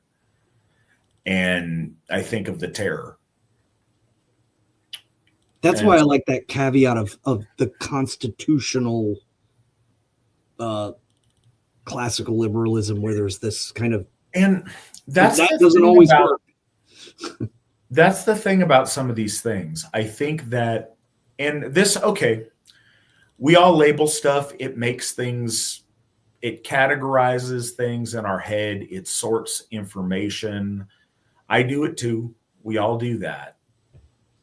But I think when we want to internalize it in a meaningful way in our life, it comes down to name calling. Like, how many times in my life am I called a racist? What do those people mean when they call me a racist? It's a variety of meanings that they ascribe to the word they use to describe someone else. And so it's like, communism. Is Che Guevara communism, or is Lenin communism? Is Karl Marx communism, or is Joseph Stalin communism? They're all very different forms of communism. They're all under the communist umbrella, but in between them, they wouldn't get along, and they have a tremendous amount of difference between them on how they apply some of those things.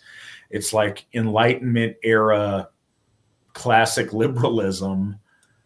Again, you have a whole bunch of people around that time in England and America that, might not be upsetting to us, would be very familiar to us in our current system of United States Democratic Republic or whatever.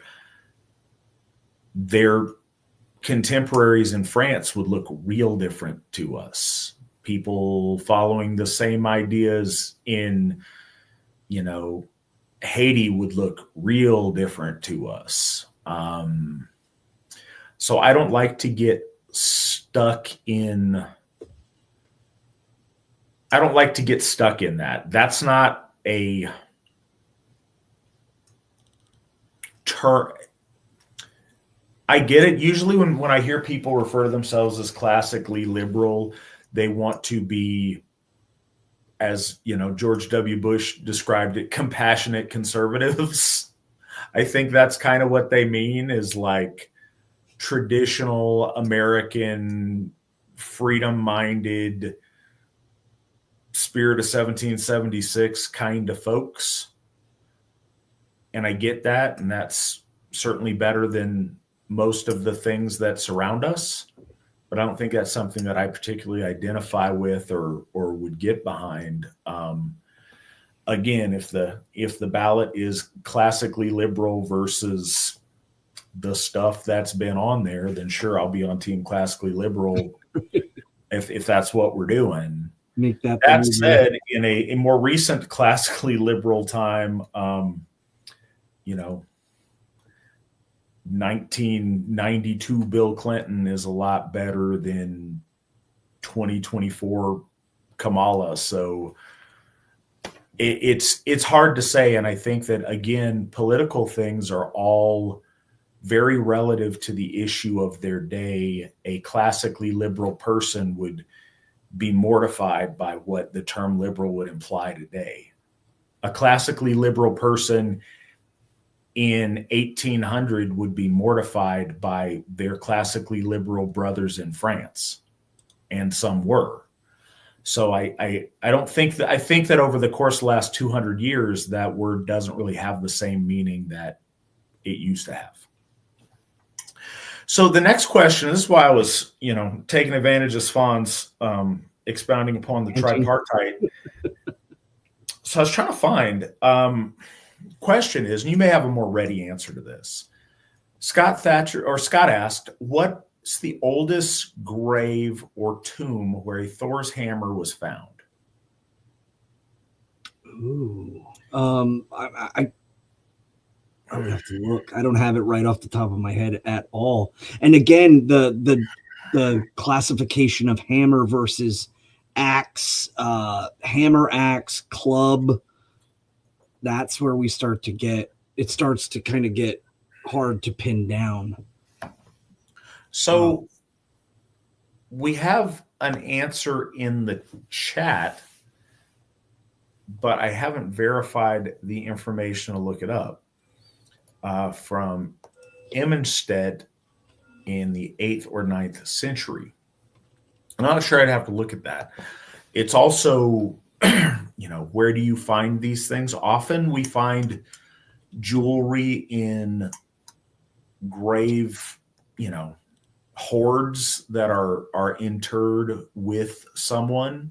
So you'll find a variety of jewelry, or just, their collected buried treasure that gets buried with them. I know that hammers have been found in finds that are not exclusively burial related. So I don't know the use of that in the customs. It's interesting. I've seen, and I can't place exactly where now, in memorial runestones, or runestones that, in a way eulogize a person, will also have a hammer inscribed on them in some way. This is not old, but the oldest that I can think of in modern times that has a hammer on it is Yost Turner's grave in Northern California. And I sent those pictures to Nick. It's an obelisk, and these are two sides of the obelisk. But he's a very important friend and, I don't know, guy that taught our founder, Steve McNallen, a lot of things. And they shared a lot of experience together and were very close. He was kind of fundamental in the formative period of the Asatru Folk Assembly. And I've been there and visited his grave. And 1996 is not some time of great antiquity, but it is the oldest one that I've seen that's directly on a grave. I was also at the interment of an AFA member, Clark Willenweber's remains in a cemetery in West Virginia. And that's where I was looking for. I don't have a picture of that tombstone, but it was one that had one of the early ones that had a military issued Thor's hammer on his grave placard. So I was there for that and saw that, and that's in West Virginia in the Moundsville area. But yeah, I'm not sure as far as archaeological finds where the oldest one was. I will take folks at the word and look up the Immenstedt. Yeah. What say you, Svan? I just found the Thor's hammer of Nebel on the North Frisian island of Amrum, so off the coast of the Netherlands. They found in a burial mound called the Ezenhu. They find a Thor's hammer, and it was in a female burial site, and it is dated for 8th or 9th century. They just kind of leave that open. But then later on, they go down and they say the biggest thing is the interpretation of Thor's hammer is very hard to determine because of what I said, the transition from axe and hammer and rod alone. And they show hammer pendant from Germany. And so again, that's where it is the interpretation. And generally the Mjolnir hammer, any type of research immediately is going to place it into either Scandinavia or Scandinavia-owned continental Germany.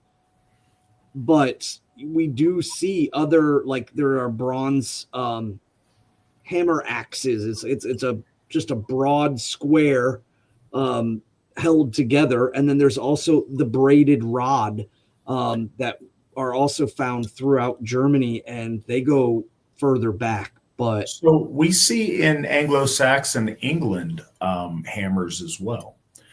And the interesting difference in the English hammer is it appears that the Anglo-Saxons didn't have the tale of Thor, of his hammer getting forged by the dwarf getting the fly on his nose and him having to, shortchange the handle.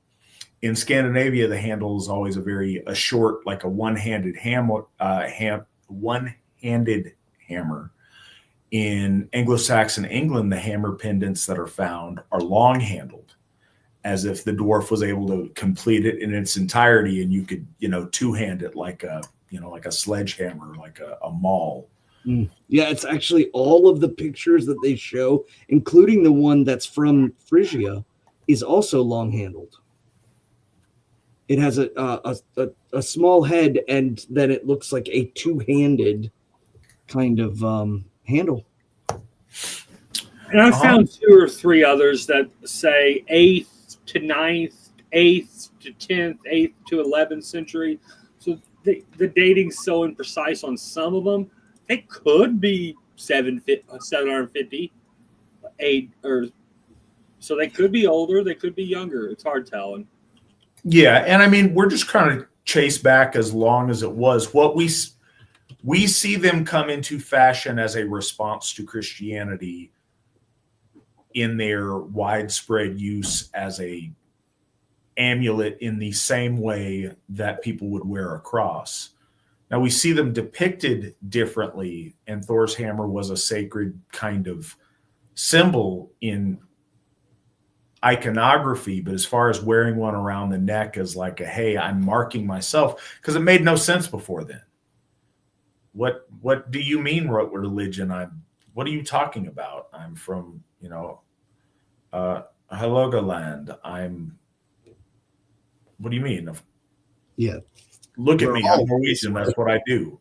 Like, the question had no meaning until foreign cults were brought in to where there was the possibility that you were something other than Asatru.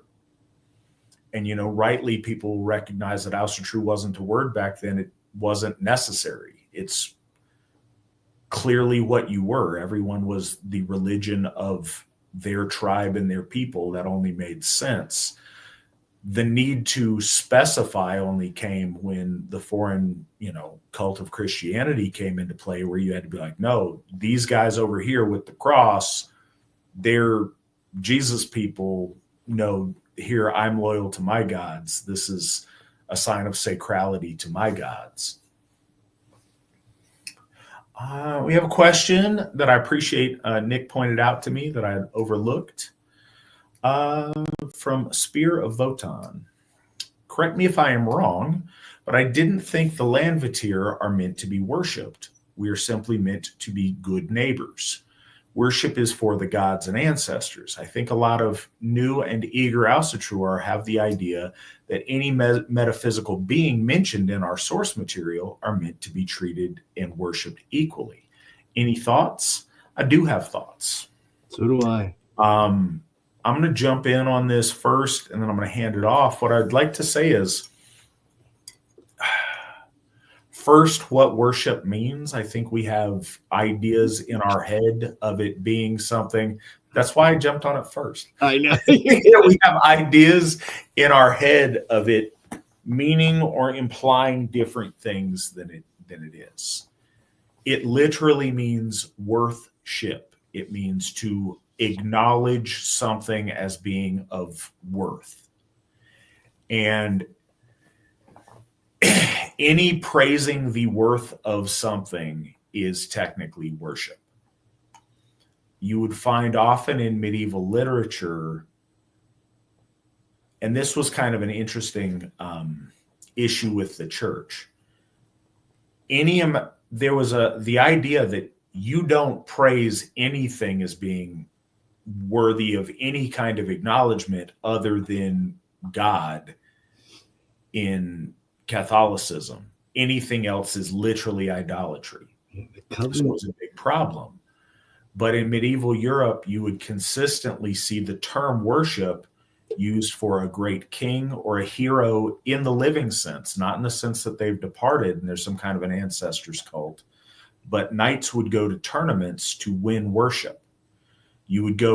Worship was synonymous with fame, because in the day, fame wasn't like you're a Kardashian and you just happen to be well known because whatever.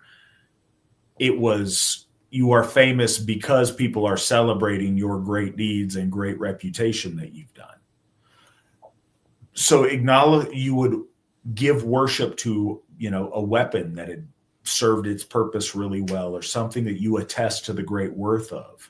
I understand that's not necessarily what you're referring to. The idea of getting in a devotional religious practice to something is that's important. Yes, that was definitely meant to be done to heroes, to ancestors, and for the Aesir in particular.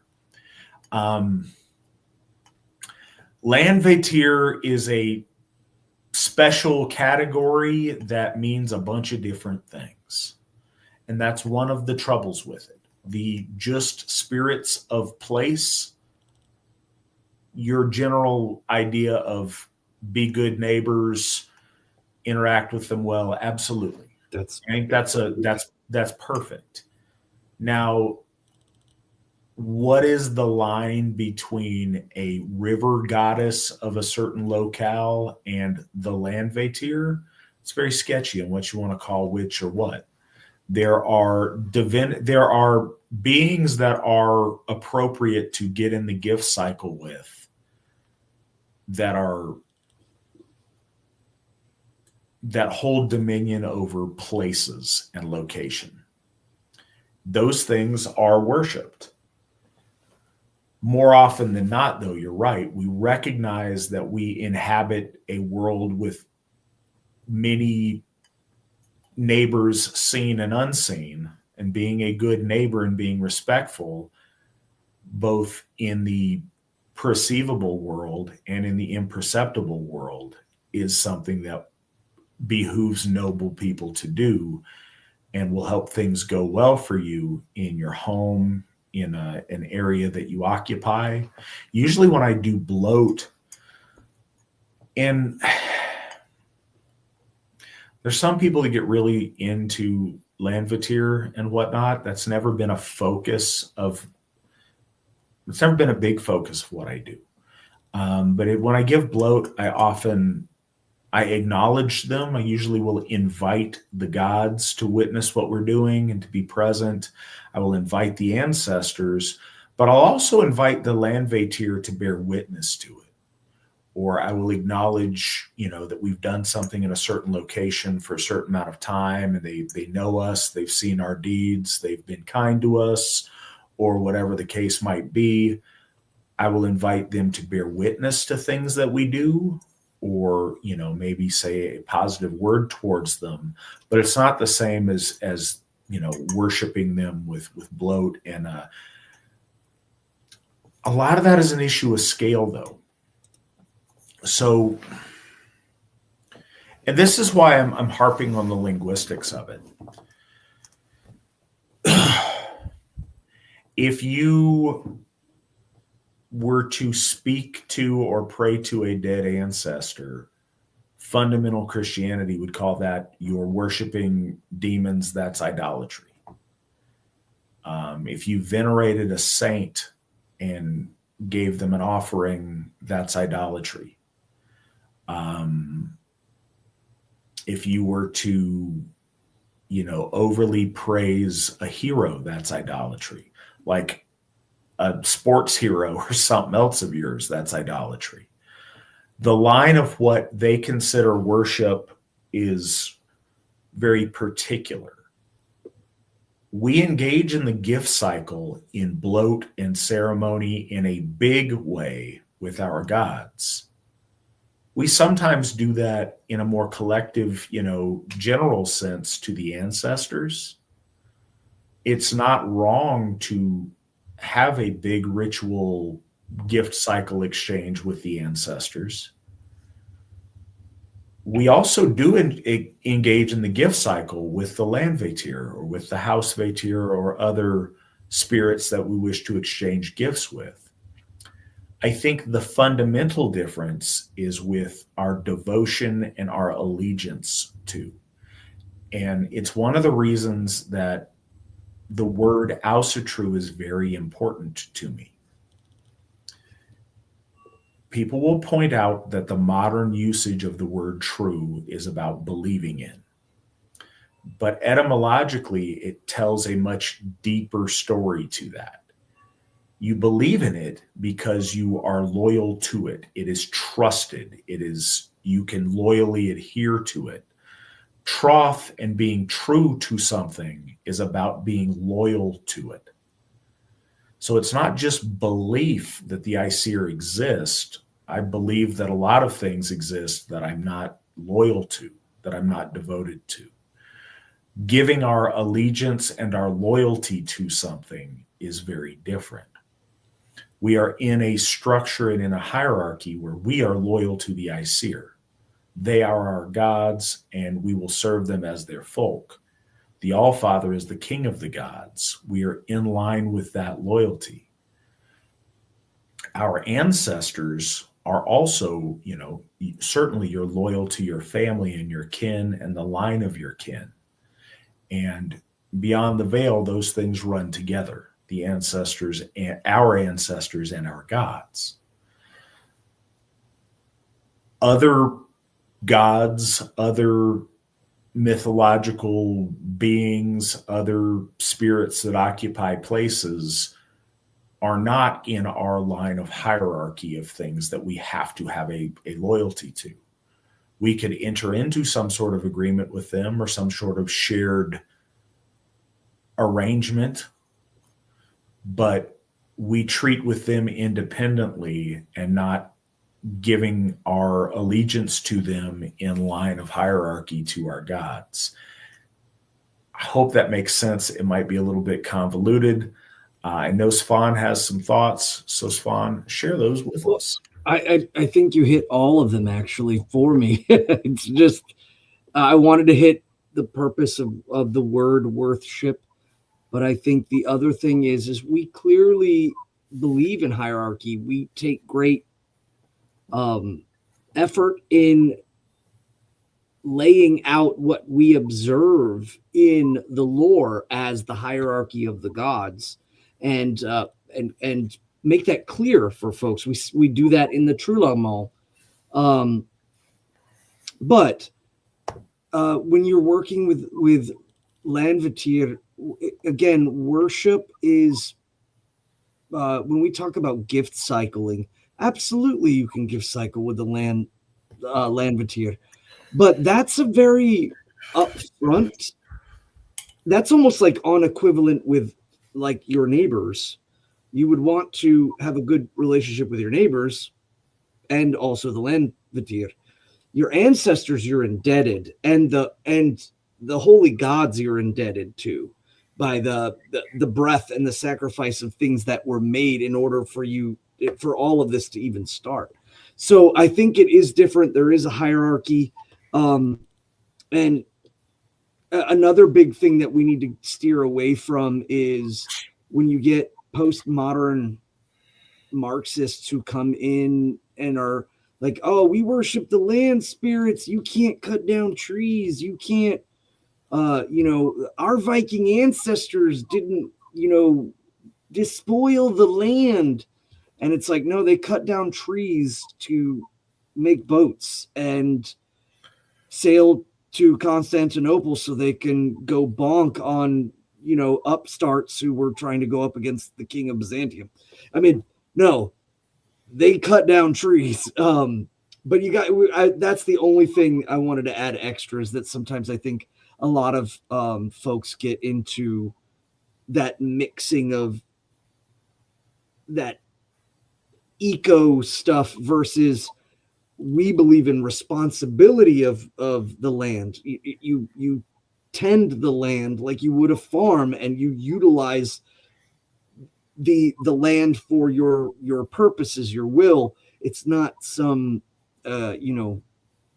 tree hugging buffalo macrame kumbaya like circle of drumming. And I think a lot of those people that get in there are the ones that really focus on, I worship the Landvatir. And again, that's another thing, is our hierarchy. Like, we don't have Vanatru. That stuff that's garbage. The Vanir joined the Aesir, and the Aesir are the prevalence. Even Lord Frey is called the most precious of the Aesir. So that whole separation really, again, is postmodern Marxists trying to be like, Aryan bad, Bronze Age farmer good. They're ignoring things. So I do think one way I look at the Vatir is in being a good neighbor.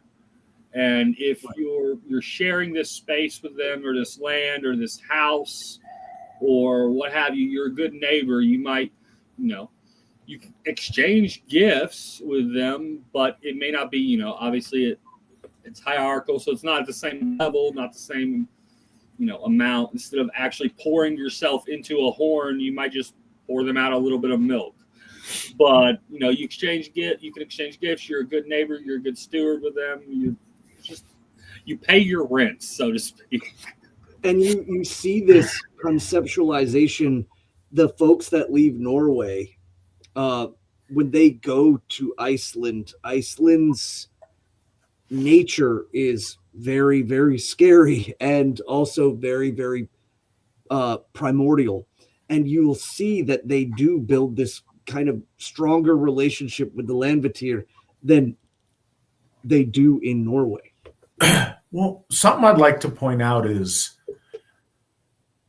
some subtle differences. And yes, Spirit of Wotan, I would call that ooga booga fetishism.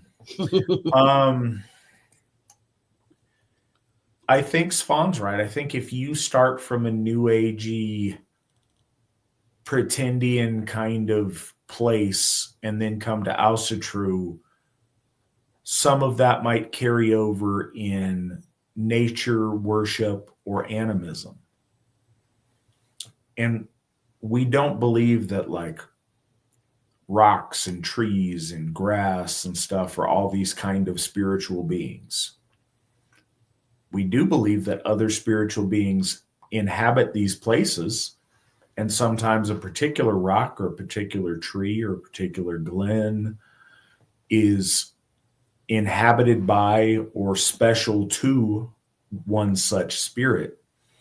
And that's a real, it might seem like a subtle difference, but it's a really important one.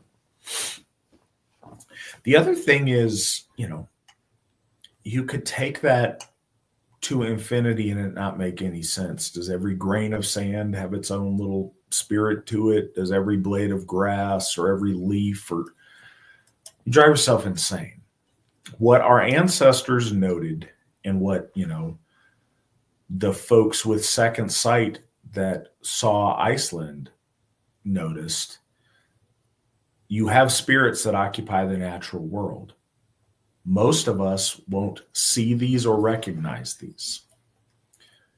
But there might be a place that you're in nature that you feel presence in, that you feel something special in. Acknowledging that is a good thing to do. If it is a place that is important to you in your practice and stuff that you do, building some sort of a relationship with whatever spirit you feel in that presence is something worthwhile to do. It's very intangible. A lot of that is, that's why I talk about this as an art and not a science. There's not a perfect right answer to everything, every square, the Landvatir did not divide up the world into acres, and this one has that one, and this other one has this one. It's much looser than that. It's much more about a specific area or object or natural feature. And, those with a heightened degree of perception will perceive that in a much more tangible way than the rest of us. If you do perceive that in a really specific way, applying a name and building a gifting relationship with the spirits of a place might be very beneficial to you. If you don't, maybe less so.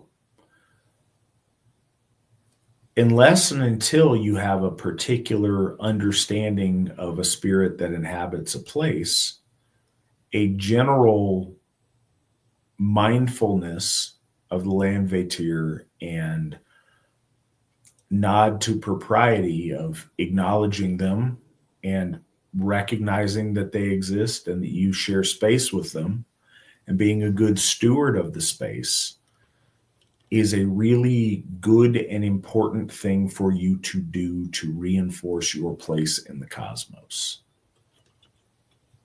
We exist in a world surrounded by spirits that we may not be able to perceive. The world around us is thick with mystery and with being that we have not yet begun to fully understand and fully discover. Acknowledging that reinforces the awe that we should have for life around us, for the world around us, and for our place in it. And that's one of those and in a way, I think this is like meal blessings. They're not big, high rituals that you do that are a lot of fanfare, but they're moments of taking notice of your place in an interconnected world and recognizing that and being appreciative or aware of the world around you and your place in it, the ways you've been blessed, the impact you have on the world around you, and taking note of that. And I think that's a valuable thing to do.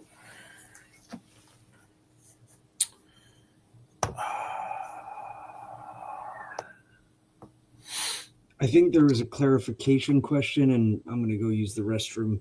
Okay, what's the clarification question? Where did I miss it? From Spear of Wotan, I'm a bit confused.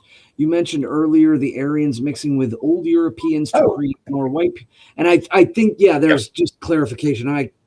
Sure, I'll go on that. So, trying to find it in the little questions here. It's the very last real big one, right before my deep ancestry. Aha. So, question is, I'm a bit confused. You mentioned the Aryans mixing with old Europeans to create more white people. Were the old Europeans descended from the Aryans at a time long before the Aryan migrations and became separated, or are these two completely separate groups of white people with different origins? And what would that say about our origin as a people? Yeah, the first one.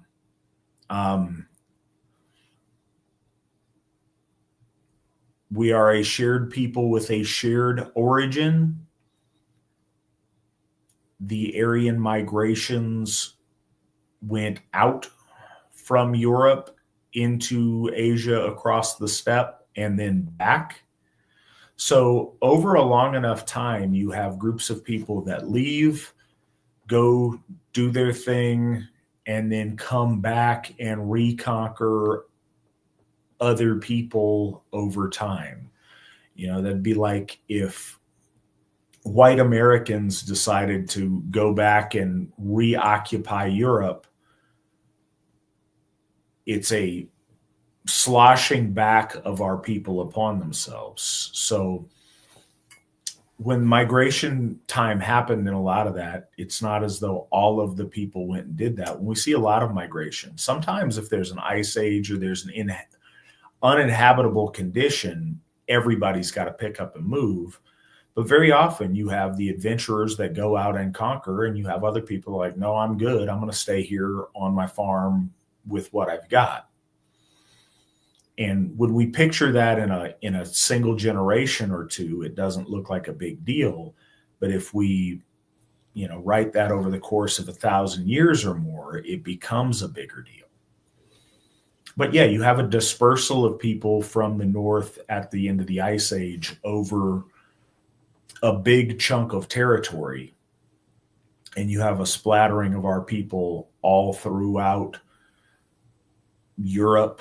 And then you see groups of them migrate and conquer to the east, settle, build kingdoms, build empires, build great things, figure out horses and stuff, and then move back west, coming back in contact with their, ancient cousins and reintegrate.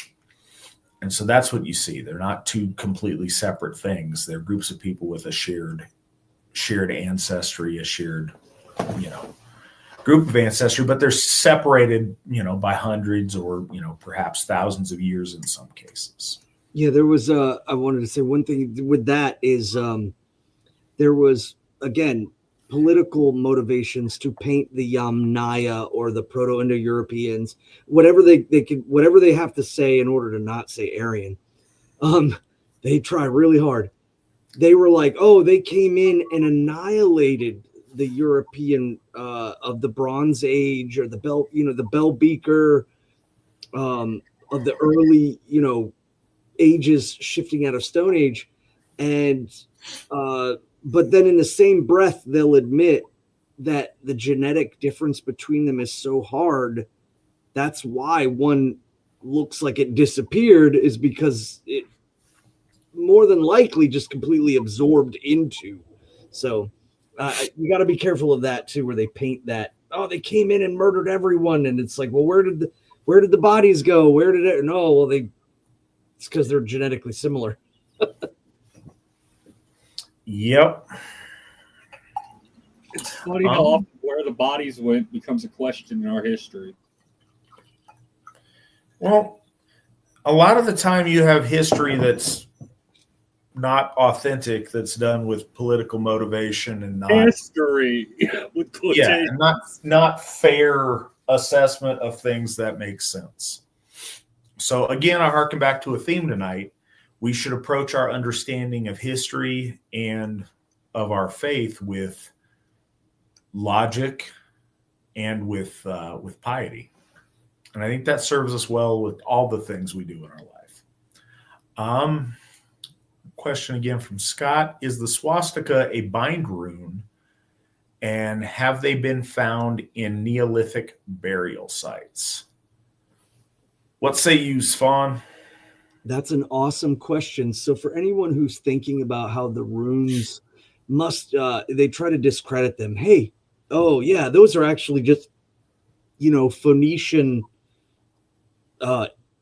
pictoglyphs from the Middle East, and it was brought to the Greeks, and then the Germans saw that, or the Germanics saw it and were like, oh wow, that's really neat, and they brought it up. I would encourage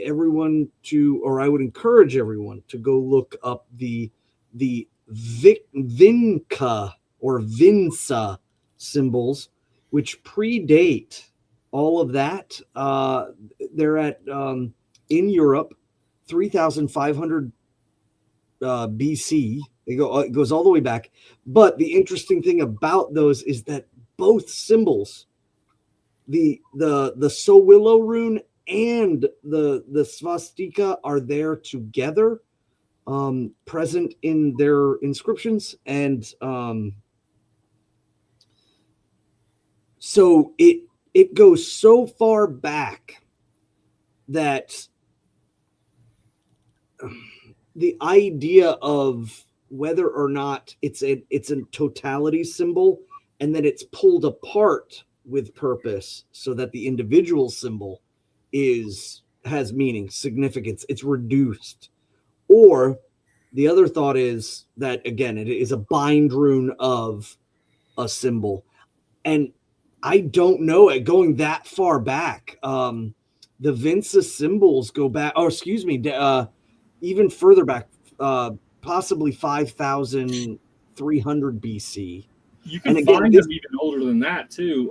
Mazin, Ukraine, has a swastika on a mammoth ivory bird figure from 10,000 BC. Some scholars say right 17,000 BC. Well, yeah, and that's the thing, that you see the swastika or the phthot placed around. It goes all the way back. So I'm of the mindset that the symbol is the total symbol, and that the Sowilo or sigil or soul rune is actually a dissecting of the symbol. So in the reverse. And the reason why I brought up the Vinca is because we see a bunch of other runic symbols written out as well. And I thought that was very interesting to kind of look at, because we start to see this separation of the symbol, but the swastika, the sun wheel, predates even that into, again, hunting mammoths. So my argument would be the reversal.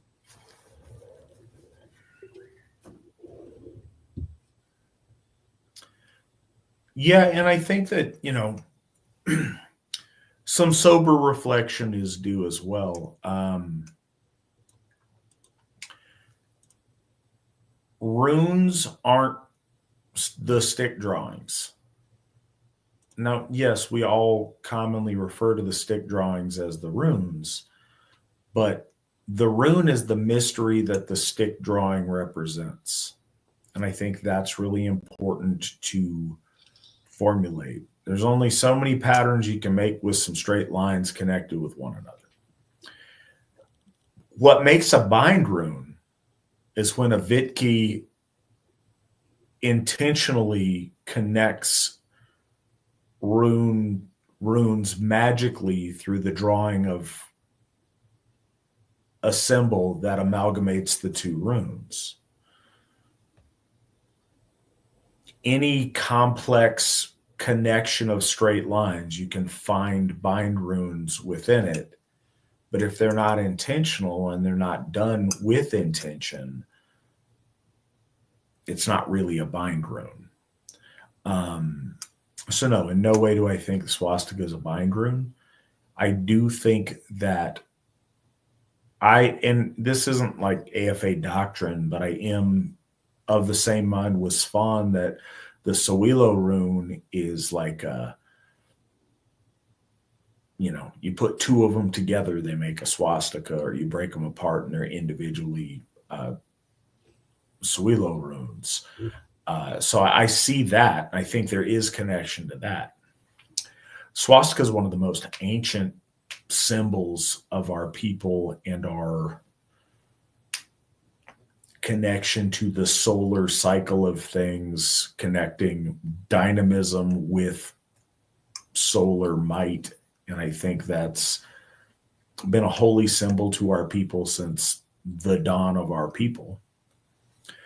So I think the swastika predates the runes as we know them drawing wise, and is kind of a standalone that informs later runic development, but predates it. And the directionality on whether it's a bind rune or not is the opposite of that. So yeah, just the fact that European symbols of that are runic, they just in variation, they're 1,000 years. They predate 1,000 years before the Sumerian pictographs of Iraq, and it was so much a thing for modern historians to say that, oh no, the Germanics picked it up from the Romans, who picked it up from the Greeks, and the Greeks picked it up from the Phoenicians, and it goes all the way back to the cradle of civilization in the Mediterranean. And then this discovery was like, nope, 1,000 years before that, these symbols were there in Europe,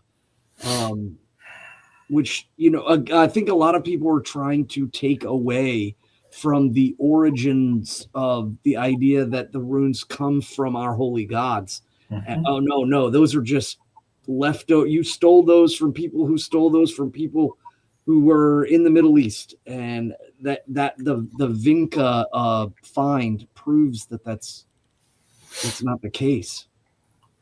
So that's the one reason why I brought that up too. All right. Well, I think it has been a good night. I hope that it has been informative to folks. I hope that we're all, have a better understanding and a better appreciation of the materials that Sæmundr and Snorri put together for us that became the Eddas that we all benefit so greatly from. And I hope it kind of added a context or a lens to, judge their contents and their integrity. Appreciate everybody's questions tonight. Appreciate you guys always being here and showing up and being a part of the program. So much of it is drawn from your questions and your active participation in the chat. So thank you guys very much.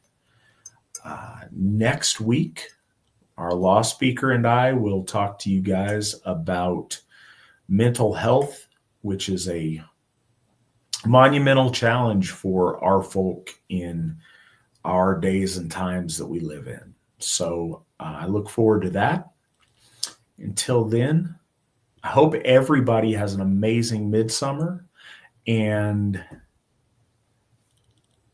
remember, you've got a little over a week to get set up for midsummer in California.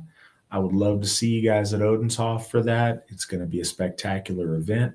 I will bother you guys one more time about it next week, but there's not going to be a lot of time to react at that point. Notwithstanding that, midsummer at the other 3 Hofs is this weekend. This is true. So if you are anywhere near Murdoch, Minnesota, Linden, North Carolina, or White Springs, Florida, show up to your local Hof and celebrate midsummer this Saturday.